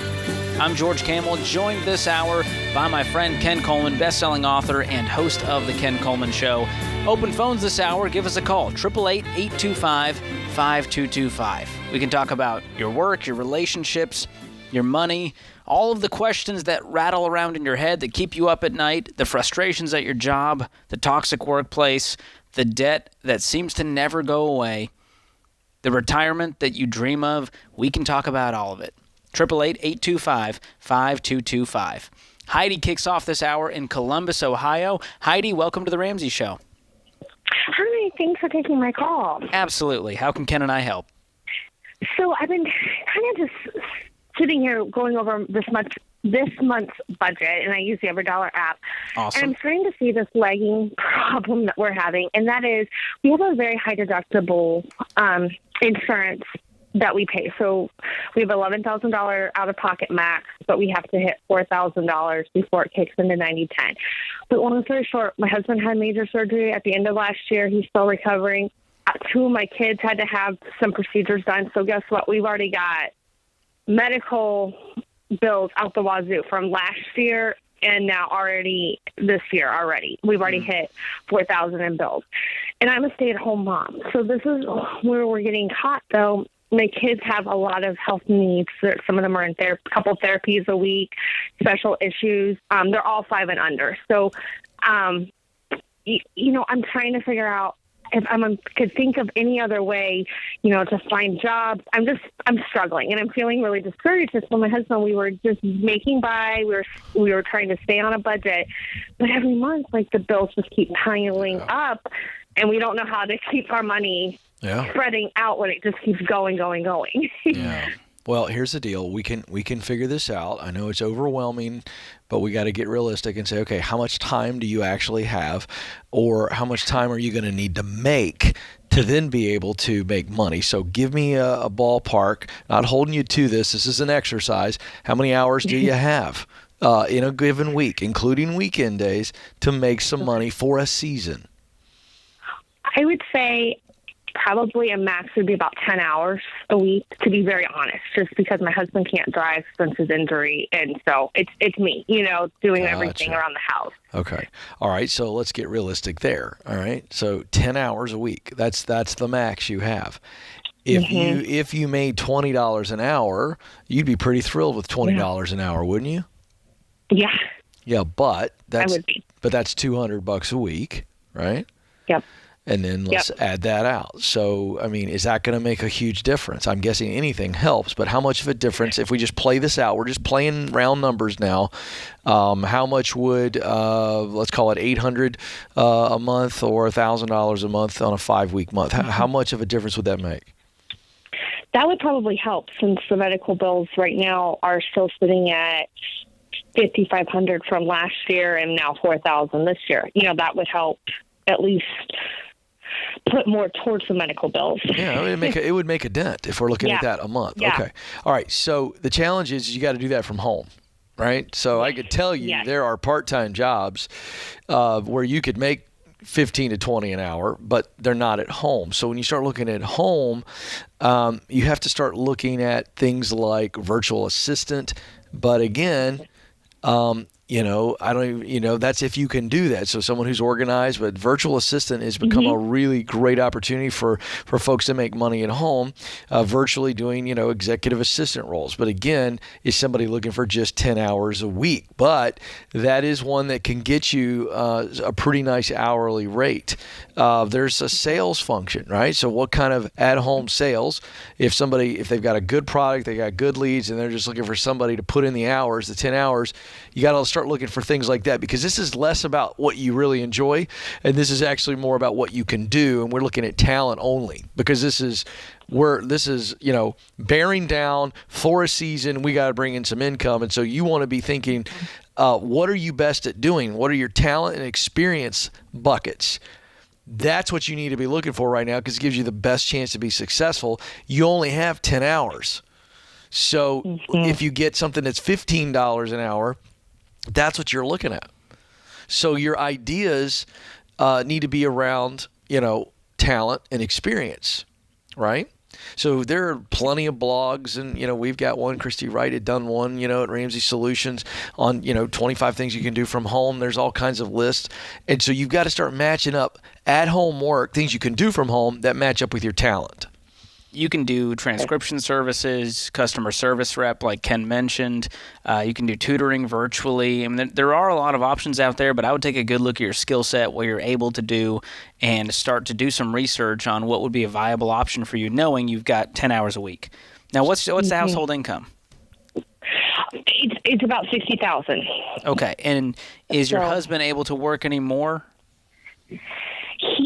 I asked him about today, and he said he possibly could. He can't pick up any work at his work because it's all salary. Sure. But he could possibly, when he gets his foot repaired, like maybe do some Ubering. He was even thinking about doing some Instacart shopping, those kind of things. I was going to recommend that. If you've got someone who can do that outside the home, you could make, $20-$30 easily an hour with Shipt and Instacart and all these kinds of delivery services without even having to have anyone in your car. So that could be a real flexible thing where he can turn on the app for 2 hours after work. And it's going to be a lot of late nights, long days, but this is what it's going to take to get out of this mess. All right, hi. So let's just dive into this really quick. Let's not think. Let's just rattle off the top of your head. What would you say are your top 2 or 3 skills that if somebody paid you to do it, you could do it? Sure. I'm very organized. I've worked as a secretary. I've done finance. That's my degree. I love to teach. I even love to do fitness. I am I love to talk to people, so that would always be something. Answering phones. All right, so I just want to give you a couple ideas to get the brainstorming started, okay? So I heard very organized. So actually the first idea I threw out there I think is a viable option for you, and I think you need to look into virtual assistant. I think you also need to challenge yourself a little bit and go, could I give someone 20 to 30 hours? Because at the end of the day, if it's emails and organization doing stuff, if the kids are in bed, I mean, you got to buckle down. Both you and your husband have got to get this medical stuff fixed and get our income as a whole up, and then we're going to be okay. So this is just a season. I like the idea of the virtual assistant. I like the idea of online teaching. Online teaching is exploding. There might not be that much of a qualification process. There might be. I don't know. You need to look into online instruction and teaching. I would also look into customer service roles, because you said you like talking to people. And customer service, if you could pick up 10 to 15 hours a week, getting paid a nice hourly rate doing customer service, that could be nice. Yeah. Heidi, how much debt total do you guys have? We have about $12,000 between all the medical bills and a car. This and is we're getting doable. the car paid off hopefully. Very doable. It feels like you just can't get the water out of the boat because there's a hole in there. But, man, we're going to patch this thing up. We're going to get on the budget. Income, George. More income. More income is going to help. Patches this boat up very This is $12,000. You can get rid of this year. It's going to be gone. This is The Ramsey Show.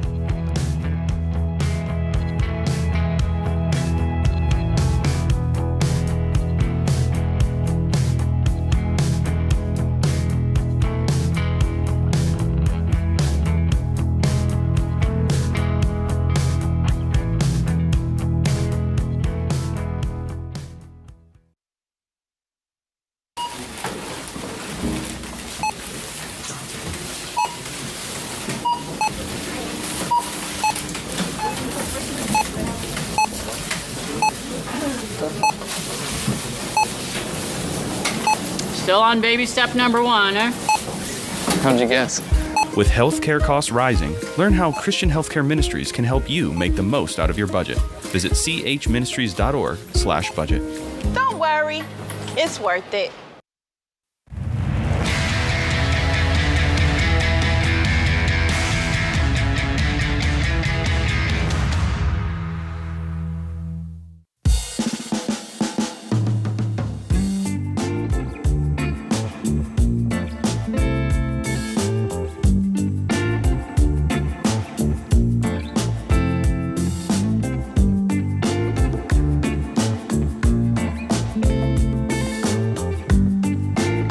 Welcome back to The Ramsey Show. I'm George Camel, joined by my friend Ken Coleman, and we are taking your calls on work, on life, on relationships, on money, you name it. 888-825-5225. Carol joins us in Providence, Rhode Island. Carol, welcome to The Ramsey Show. Hey, thank y'all for having me. I appreciate it. Absolutely. I got to ask, the accent plus Rhode Island, I'm very confused as a New Englander myself. No, it's from South Carolina. Ah, okay. That makes more sense. All right. Okay. How can we help? Hey, we have a question for you. My husband is sitting here with me. We purchased the house a couple of years ago for $372,000. We can now sell it for around $600,000, maybe a little bit more. The problem that we have is one, we're not really in the position to buy a different property for us to live in. But if we sell this property, it's always been a rental, so we would have to pay capital gains on it. So would it be better for us to continue baby step 2 and hold on to the house and not pay capital gains and maybe do like a 1031 exchange, which our accountant had mentioned, or, sell the house, pay the capital gains, get out of debt, and, that's kind of where we're stuck at. How much debt do you have? We have about $120,000. What kind of debt? It's some credit cards, a couple cars, $20,000 in student loans. It's nothing really major like, debt like that. What's your household income? $300,000. Whoa. Okay. So before we go selling property, what are we doing with the $300,000 that we can't pay down all this debt real fast? Well, I knew that was coming, and I'm prepared for that answer. We just started making this. This was a blessing. Okay. And my husband had a huge promotion and a huge raise, and we're not even used to making this. So everything is all new to us. That's awesome. Well, this is a I know good he's problem to sitting have. there. Tell him that we say congratulations. Yeah, this is fantastic. So here's the thing, Carol. You're not in a dire situation. You don't make $60K and you got $200K in debt, and this house is going to solve all your problems. And you said this is a rental property that you guys are living in? We're not living in it. We purchased it to live in it, and then we kind of had some things fall through, and we ended up having to put it immediately as soon as we bought it to a rental property. Right now, the rent that we get, it rents as soon as it hits market, so it's in a great location. And right now it covers the mortgage. They're fixing to put it up to market value, so we'll actually be making probably about $600 on top of what our mortgage is. So. Okay. And are you guys living in a primary residence with another mortgage on top of that? No, that's the thing. My husband's job travels, and so you're renting. Basically, yes, yeah, we're renting right now. Yeah. Okay. Well, if I'm in your shoes, I'm not going to get rid of this property and go through the hassle of that and the capital gain, everything you mentioned. When you now make $300,000 and you owe $120,000, what I will do is start to get on a budget. Make sure that we've got our $1,000 starter emergency fund, and then I'm going to get to work on that debt snowball, listing everything smallest to largest, regardless of the interest rate, and attack it with a vengeance. Okay. Let me ask you this: are you traveling with your hubs when he's traveling? Oh yes, sir. Yeah, that's what I thought. do. So you guys are very transient. Yes, and that's why we thought we were going to settle down a couple years ago, but it just didn't happen that way. And, fortunately we were able to buy this house in a great location, and what happened actually turned into a blessing for us. Yeah. So God worked it all out. What is the rhythm right now and how long you guys are in a certain place before you move to the next? Well, right now we're here indefinitely, unless something changes, but this is not where we want to be. Where do you want to be? Be in Florida. We want to be in Florida. Where's Florida. the house That's where we had to retire. Where's the house is actually it's in Arizona. Okay. We've got a long distance landlord situation too. Yeah, but Yeah, we have a property manager that manages it for us. Okay. All right. Now, George, you're the money guy. Yeah, we can disagree. I'm excited about this. I'm co-hosting here, so I'm going to weigh in here. I just wonder, because this house in Arizona is not in their long-term plans. Yeah, do you guys want to be long-term real estate investors? Probably not. I just heard the hubs in the background. He's like, no. So I guess here's my point. George, and I'm serious. Because it is not their primary residence, because it's in Arizona, and they're making $600 a month, it's not a huge number. It's not changing your life. They've got huge equity in it, if I heard correctly. Yeah, what's the equity? If you sold today for $600, what would you net? We would probably $300,000 is what we would get from it. All right, I'm just going to give you another option. I would sell that house, because you're not in Phoenix, you're not in Arizona, you're long distance landlords, you're not making that much money. It's a hassle for not much return monthly, and yet you've got tremendous equity, and by selling that house, you guys are debt free plus the new big income. Oh my gosh, I'm selling it. I'm putting it on the market today. The only catch to that is that the price of the house is jumping $5,000-$6,000 every 30 days. I know, but okay, so play that out. This is like timing the market, where you go, well, my stocks are doing well, so I'm going to leave them in for another 6 months. Imagine go up even more. Yeah, imagine being debt free. Now, let me just say this: George's option is a good option. He's right. You guys make really good money if you get serious about your budget. What I was saying is, you don't need to sell it. Sometimes I go, oh my gosh, it's time to sell this. And I agree with you is what I'm saying. But my point is that I'm telling you what I would do. I'd fast forward and I'd pay off the debt. But if you guys say no, I like this, and it's going to keep going up every 30 days for who knows how long, you still got to play that out and go, all right, but we got to pay our debt off. So it would be worth it to pay the capital gains, you think, on that? Because we would definitely have to. You're saying even if you paid capital gains, you would net $300? Oh no, not after capital gains. No, I think capital gains would be 15 or 20% of the profit, right? I still would do it, but that's me. I mean, George gave you a very viable option. You guys have the income to be able to pay off your $120,000. But my point is why keep something that's long distance, that's only making you $600 a month when it can be turned into something that actually fast forwards your wealth building. It's not $600. Yeah, it's not $600 a month. The rent that we rent it for is $2,300, and it's fixing to go up to $3,000 a month. No, I said you said tenant in there. I thought you said you're making $600 a month after you pay the cash actual flow mortgage. Yes, you did. Oh, okay. Maybe I said it wrong. I don't know. It does pay. Yeah, you're right. It does pay the mortgage. The mortgage is $22, and then they're fixing to put it up. So I guess we would bring home $500 or $600. That's what Ken was saying. We pay the mortgage payment. That's what I'm referring to. So Ken's saying, hey, that's about what, $6,000 a year. That's not life-changing numbers when you make $300. Yeah. So that's not a reason to hang on to it. But what life-changing is getting out of debt as quickly as you could, and then now you're building up wealth. Do you guys have any savings? No, that's the goal. I feel like I need to tell you what our goal is. I make this kind of money. I work a lot. I'm wanting to get debt-free.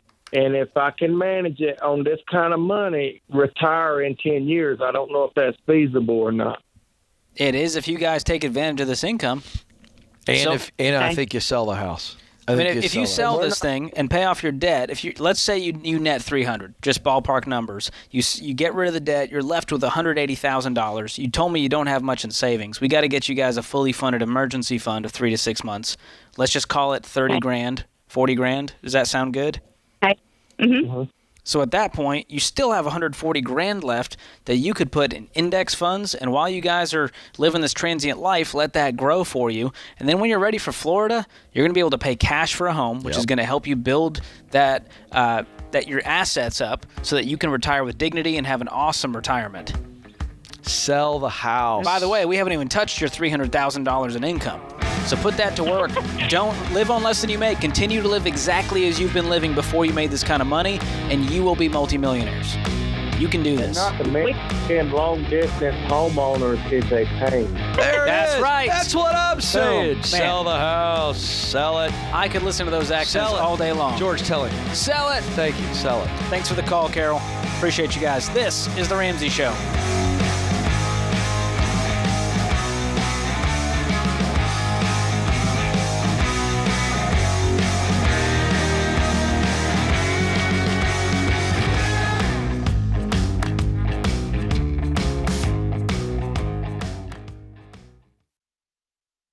If you're not using Pure Talk for your wireless, you're paying too much.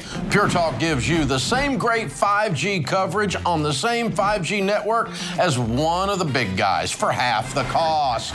The average family saves over $800 a year. Go to puretalk.com and choose the affordable plan that's right for you. With their 30-day risk-free guarantee, you have nothing to lose. Go to puretalk.com and enter the promo code Ramsey to save 50% off your first month.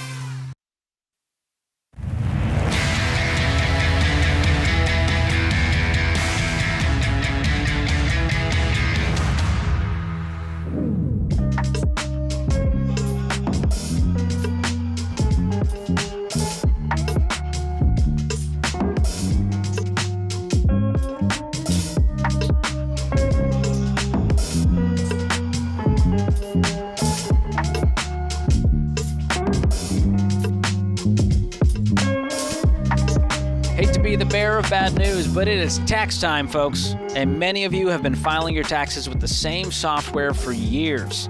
But are you sick and tired of add-on fees? You've probably seen all of the ads saying it's free to do your taxes with the big companies, but the reality is that for most people, it's not free. And by the time you realize that you don't meet the free criteria, you've put in too much time to start over somewhere else, so you pay up. But listen, they're making a killing off of you that way, and we think you deserve better. That's why we're offering Ramsey Smart Tax, so you can file your taxes online without paying more than you'd expect. Ramsey Smart Tax includes every form you need with no hidden fees and no surprises. We even have a promo code right now, so you can file your federal taxes for free. And if you prefer to have priority support and extended audit protection, you can go with our premium version for just $20. So if you're ready to ditch the other guy's surprising fees and save on your taxes, head to RamseySolutions.com/SmartTax and get started today for free. That's RamseySolutions.com/SmartTax. I'm George Camel, joined today by Ken Coleman. Open phones this hour, 888-825-5225. Greg joins us from New York City, the Big Apple. Greg, welcome to The Ramsey Show. Greg, you with us? Hi, thanks, guys. Yeah, how can we help? So I have a question about term life insurance. My All right. wife and I, after we got married 5 years ago, we purchased term life insurance, and based on salary increases, we've already gone above the 10 to 12 times. So basically, my question is, how do we determine how much more to get if, for instance, my salary, if, speaking with bosses and my trajectory with my career, I could see my salary possibly doubling within the next 5 years. So right now I've got $1 million term policy. I make 109, but if I could possibly be making, 150 to 200 based on promotions, what would you suggest for the next policy upgrade? Well, the easiest situation here is just to get more term life, and you can do that. You can just add another policy there for, let's say you went to 200. Well, you could just add another $1 million policy to get you to 10 times your income.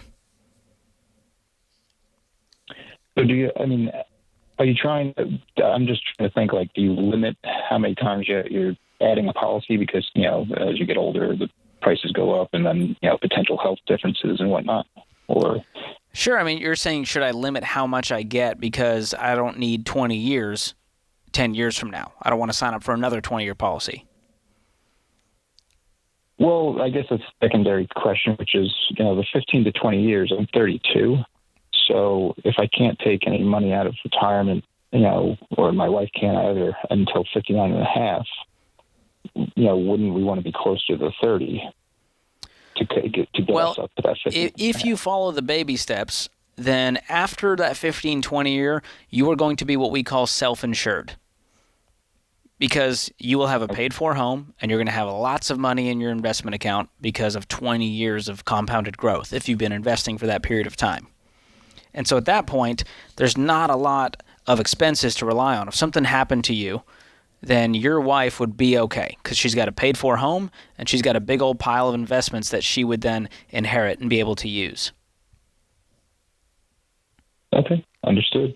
So it's that simple. So you can go get connected at RamseySolutions.com and click on Trusted Pros and get in touch with Xander, and they can shop the best rates for you on that term life policy. And I'm going to have Ken jump in here as well. Well, listen, I don't have any money advice on this one, but I get some real-life anecdotes for Greg. I'm here for it. This is real. So, Greg, you're only 32. I remember, I think it was 2 years ago, because we all use Xander here at Ramsey Solutions, all of us, and we got a email from them saying, hey, life insurance rates, are like really, really low. And, I've got 3 teens, and so with income and everything, I was like, I need to bump up. And so, Greg, I just want to encourage you on this. Like, how often do you do it? It's really not that big of a deal. And here's what I found out. Greg, I found out that rates were really, really great. And if I got like the unbelievable preferred, health status, that it was going to even be lower. So I kid you not, I think I fasted for like 3 to 5 days. Wow. Yeah, like really, exercising, working out for about a month up to gotten super. You had some kind of rocky routine going on here. Just tightened up a little bit. Yeah. Because you want that blood score, and so it was great. It was great. And I got the absolute preferred rate. Wow. Save even more money. Look at life hack. Just don't eat for 4 days before you get your life insurance exam. No. That's not going to do it. But I'm saying, you get in really great shape. Yeah, Greg, you're a healthy guy, You're right? a healthy guy. Or if you get healthier 10 years from now, do that. You get lower rates the healthier you are. No, it makes sense. Yeah. I appreciate it. All right. Greg's excited. I'm excited. This is the big stuff you come to the show for. But that kind of hack. Ken talking about how he tightened up. That's what we all want to hear. Listen, you get a health exam. Yeah. And now they do them without health exams, which is interesting. What? Yeah, it's a new thing. All the kids are doing it, Ken. It's all the rage. Because I had to go through the full blood test. Same. Not doing that This anymore. is your version of, I had to walk uphill both ways back in my day. It's so true. Oh, my gosh. Well, first of all, that hack is now irrelevant. You're right. Yeah. You still do exams, but there are versions where you can do it without the health exam. So, a lot of options out there. You can get connected with our friends at Xander if you guys are interested in term life. George, you're so smart. I'm here for you, Ken. Ben joins us in Spokane, Washington. Ben, welcome to the show. Hey, thank you so much for having me. Sure. How can we help? All right. My name is Ben. I'm 19. I have about $10,000 in investments and about $5,000 in cash, and I'm debt-free. Woo! I just recently got my first credit card, and I'm having a really hard time going against my saving instinct. It was just something my parents kind of pressured me into getting, and I just am having a really hard time understanding why I need this untangible thing called credit. Ben, you are speaking my language, How do I overcome man. this? Okay, so the truth is, and your parents are very well-meaning, and they love you, but they fell for the trap. And here's the trap. Telling your kid they have to get a credit card. And why did they tell you to get a card, Ben?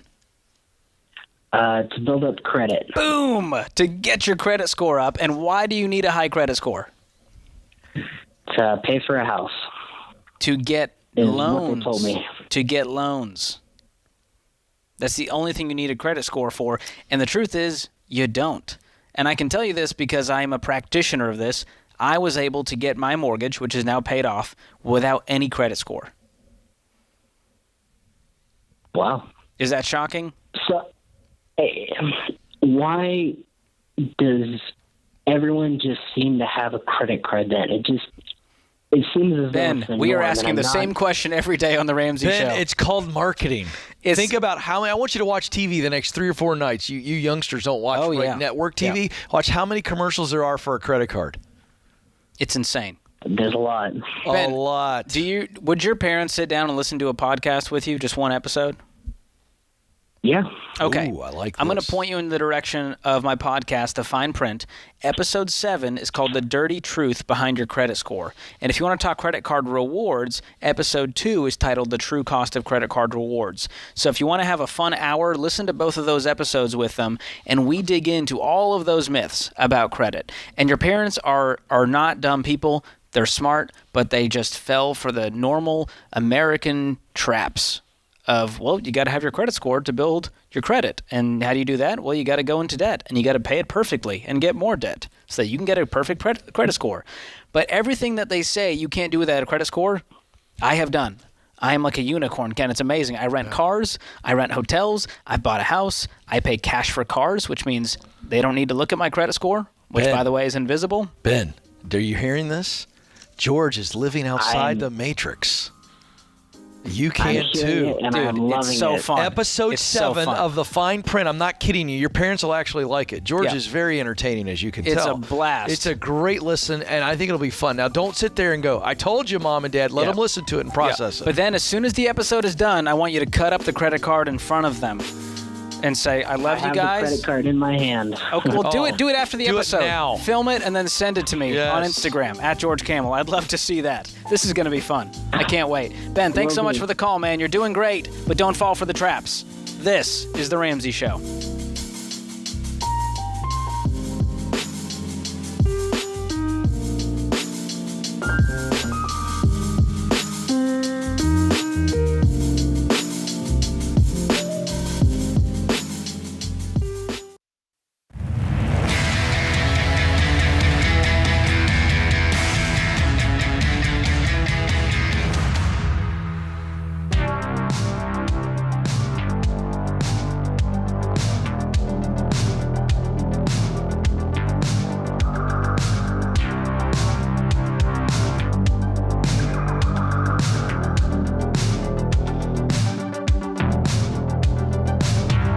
Scripture of the day comes from Isaiah 54:10. Though the mountains be shaken and the hills be removed, yet my unfailing love for you will not be shaken, nor my covenant of peace be removed, says the Lord who has compassion on you. Henry Ford said, the whole secret of a successful life is to find out what is one's destiny to do and then do it.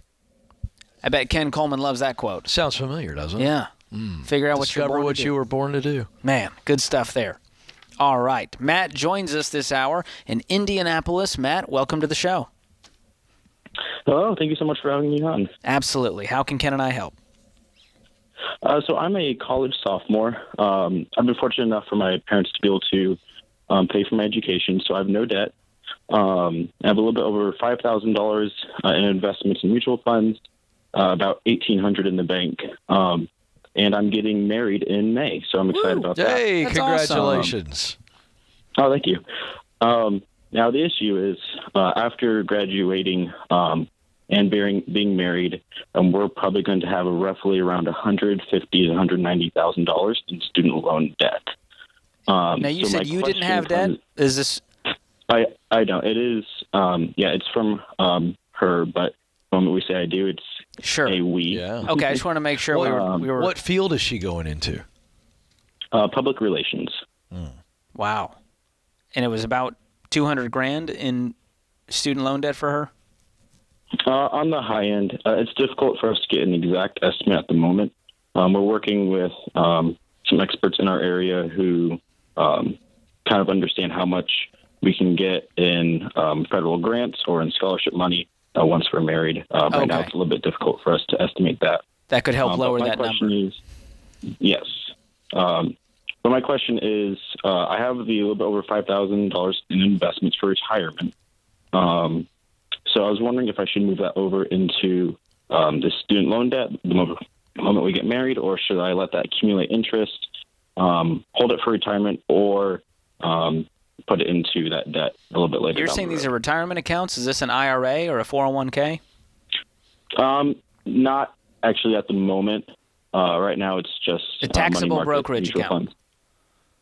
At the moment, it is, yes. The plan was to change that after college. I didn't know if I'd need the cash sooner or later. Okay, you were worrying me there. I don't want you to touch it if it's actually retirement accounts, but you're saying you were just saving for retirement. For the most part, yeah. Okay, all right. If this is just a taxable brokerage account, this is not retirement, meaning you're not going to pay penalties on this, then yes, I would cash it out once you guys are married and use that to kickstart the debt payoff.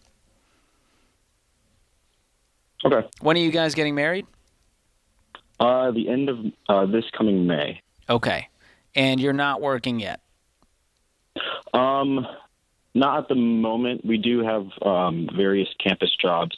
And we also, I have an internship this summer at a major attraction in Pigeon Forge. And then she's applying for an internship down there as well.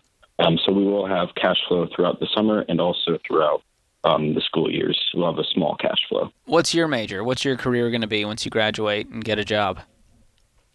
I'm currently a double major, marketing and business management, with a minor in computer systems.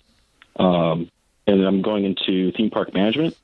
So I'm looking to be making hopefully around $45,000 to $50,000 out of college, with growth potential out of that. Okay. And you assume she'll hopefully get a job in public relations and be making something similar to you? Yeah. Okay. Well, that puts you guys at, probably, let's just say round numbers, $100,000 for your gross income. And then you've got a pile of debt that's $150,000. So this is a mountain. And you guys can do this, but you're going to need to possibly work some side jobs and get that income up as fast as possible, because I want you to pay off this debt very quickly. I don't want this to be a 6-7 year journey for you guys.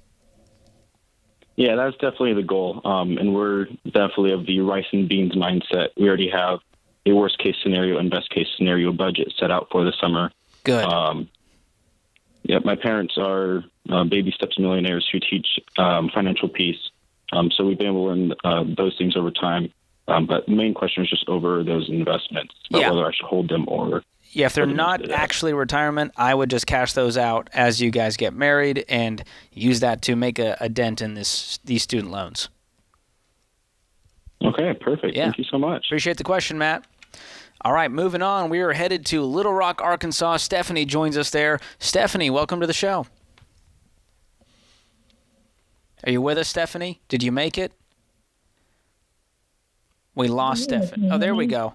Talk to me, Stephanie, nice and clear, directly into your phone. Okay, can you hear me now? Yes. Okay. So I'm calling because my husband and I are in a little bit of a debate. So let me just give you a little bit of background of where we're at. We're both 50, and we plan to work about another 10 years. The only debt we have right now is our home, and it's valued at about $225,000, and we only owe $164 on it. Okay. My husband's going to be able to retire from his job in about a year and a half. He'll get another job doing something else. But when he retires, he will receive a pension. Are you wanting amounts? Like, do you want me to tell you how much for? Okay. We have about $110,000 in a 401k. We have about $90,000 in an IRA, and he'll probably receive around $400,000 for his pension if he makes it the full 1.5 years. The thing is, we're just in a really volatile time right now, and we're not sure if he'll make it the full time because they're laying off like crazy. But we're praying that he's going to make it. We're thinking with the positive, with our faith and everything, and believing that he'll make it the full 1.5 years. So we're going to look at it from that perspective. Okay. So what's the argument? Okay, so the argument is he listens to you guys all the time. I listen when I can, but I'm a teacher, so I'm not going to be able to listen as much as he does. So he works from home, so he can just put something on while he's working. So he has been understanding you guys are saying, pay off your home, get out of debt completely. Yes. Okay, well, my thinking is that we should take the money, invest it, and then take all the dividends and pay extra on the home and probably get it paid off in 10 years or so, as well as the extra payments we already pay on our home. So, okay, so that's it. That's pretty much it. What's left on the mortgage? $164,000. It's going to take you 10 years to pay off $164,000? Well, we don't have any other debt, and we both make pretty good. So if maybe it'll take longer than 10. But what's your household income? 15. Almost $200,000. Hold on, I'm just so confused. You make $200,000, and you're going to wait 10 years to pay off $160K? Well, yeah. I mean, we still have other things that we do. Our household bills and stuff are still there. You could put a big chunk on this mortgage every month. Yes, that's true. And you guys have no debt, right? You got no debt, and you have an emergency fund? That's true, yes. We do have 3 kids, so there's expenses. How much are you putting extra on it? You said you're already putting extra on the mortgage. What are you doing? We pay about a payment and a half a year extra. You can do better than that. I'm going to push you guys You're probably right. You could probably, making $200K, I mean, it's time to, are you guys doing a monthly budget together? We do. Mm-hmm. Okay. Yeah. I mean, make sure, 4, 5, 6, we're doing 15% into retirement, no more than that. We're then putting some money away for kids' college, nothing crazy. Yes. And then we're putting everything extra we have, all the margin we can, onto the house. Okay. And if you do that, start using the mortgage calculator, the payoff calculator at RamseySolutions.com, and make a plan. Not just wishing and hoping that it gets paid off in 10 years. Go, you know what? We're going to put this much a month, and 2 years from now, 3 years from now, this mortgage is gone. And once that's gone, now the rest of our working career, we can sock up for retirement, and we're going to have an awesome life. But right now, we're trying to do a lot of things at once, using the dividend money to pay off the house and all kinds of things. So that's what I would do. That's our plan. And if you do it that way, you're going to thank me later. Appreciate the call. That puts this hour of The Ramsey Show in the books. My thanks to my co-host, my co-pilot, Ken Coleman, our team in the booth, James Childs, Ben Hill, Kelly Daniel, and you, America. Thank you guys so much for listening. We'll be back with you before you know it. This is The Ramsey Show.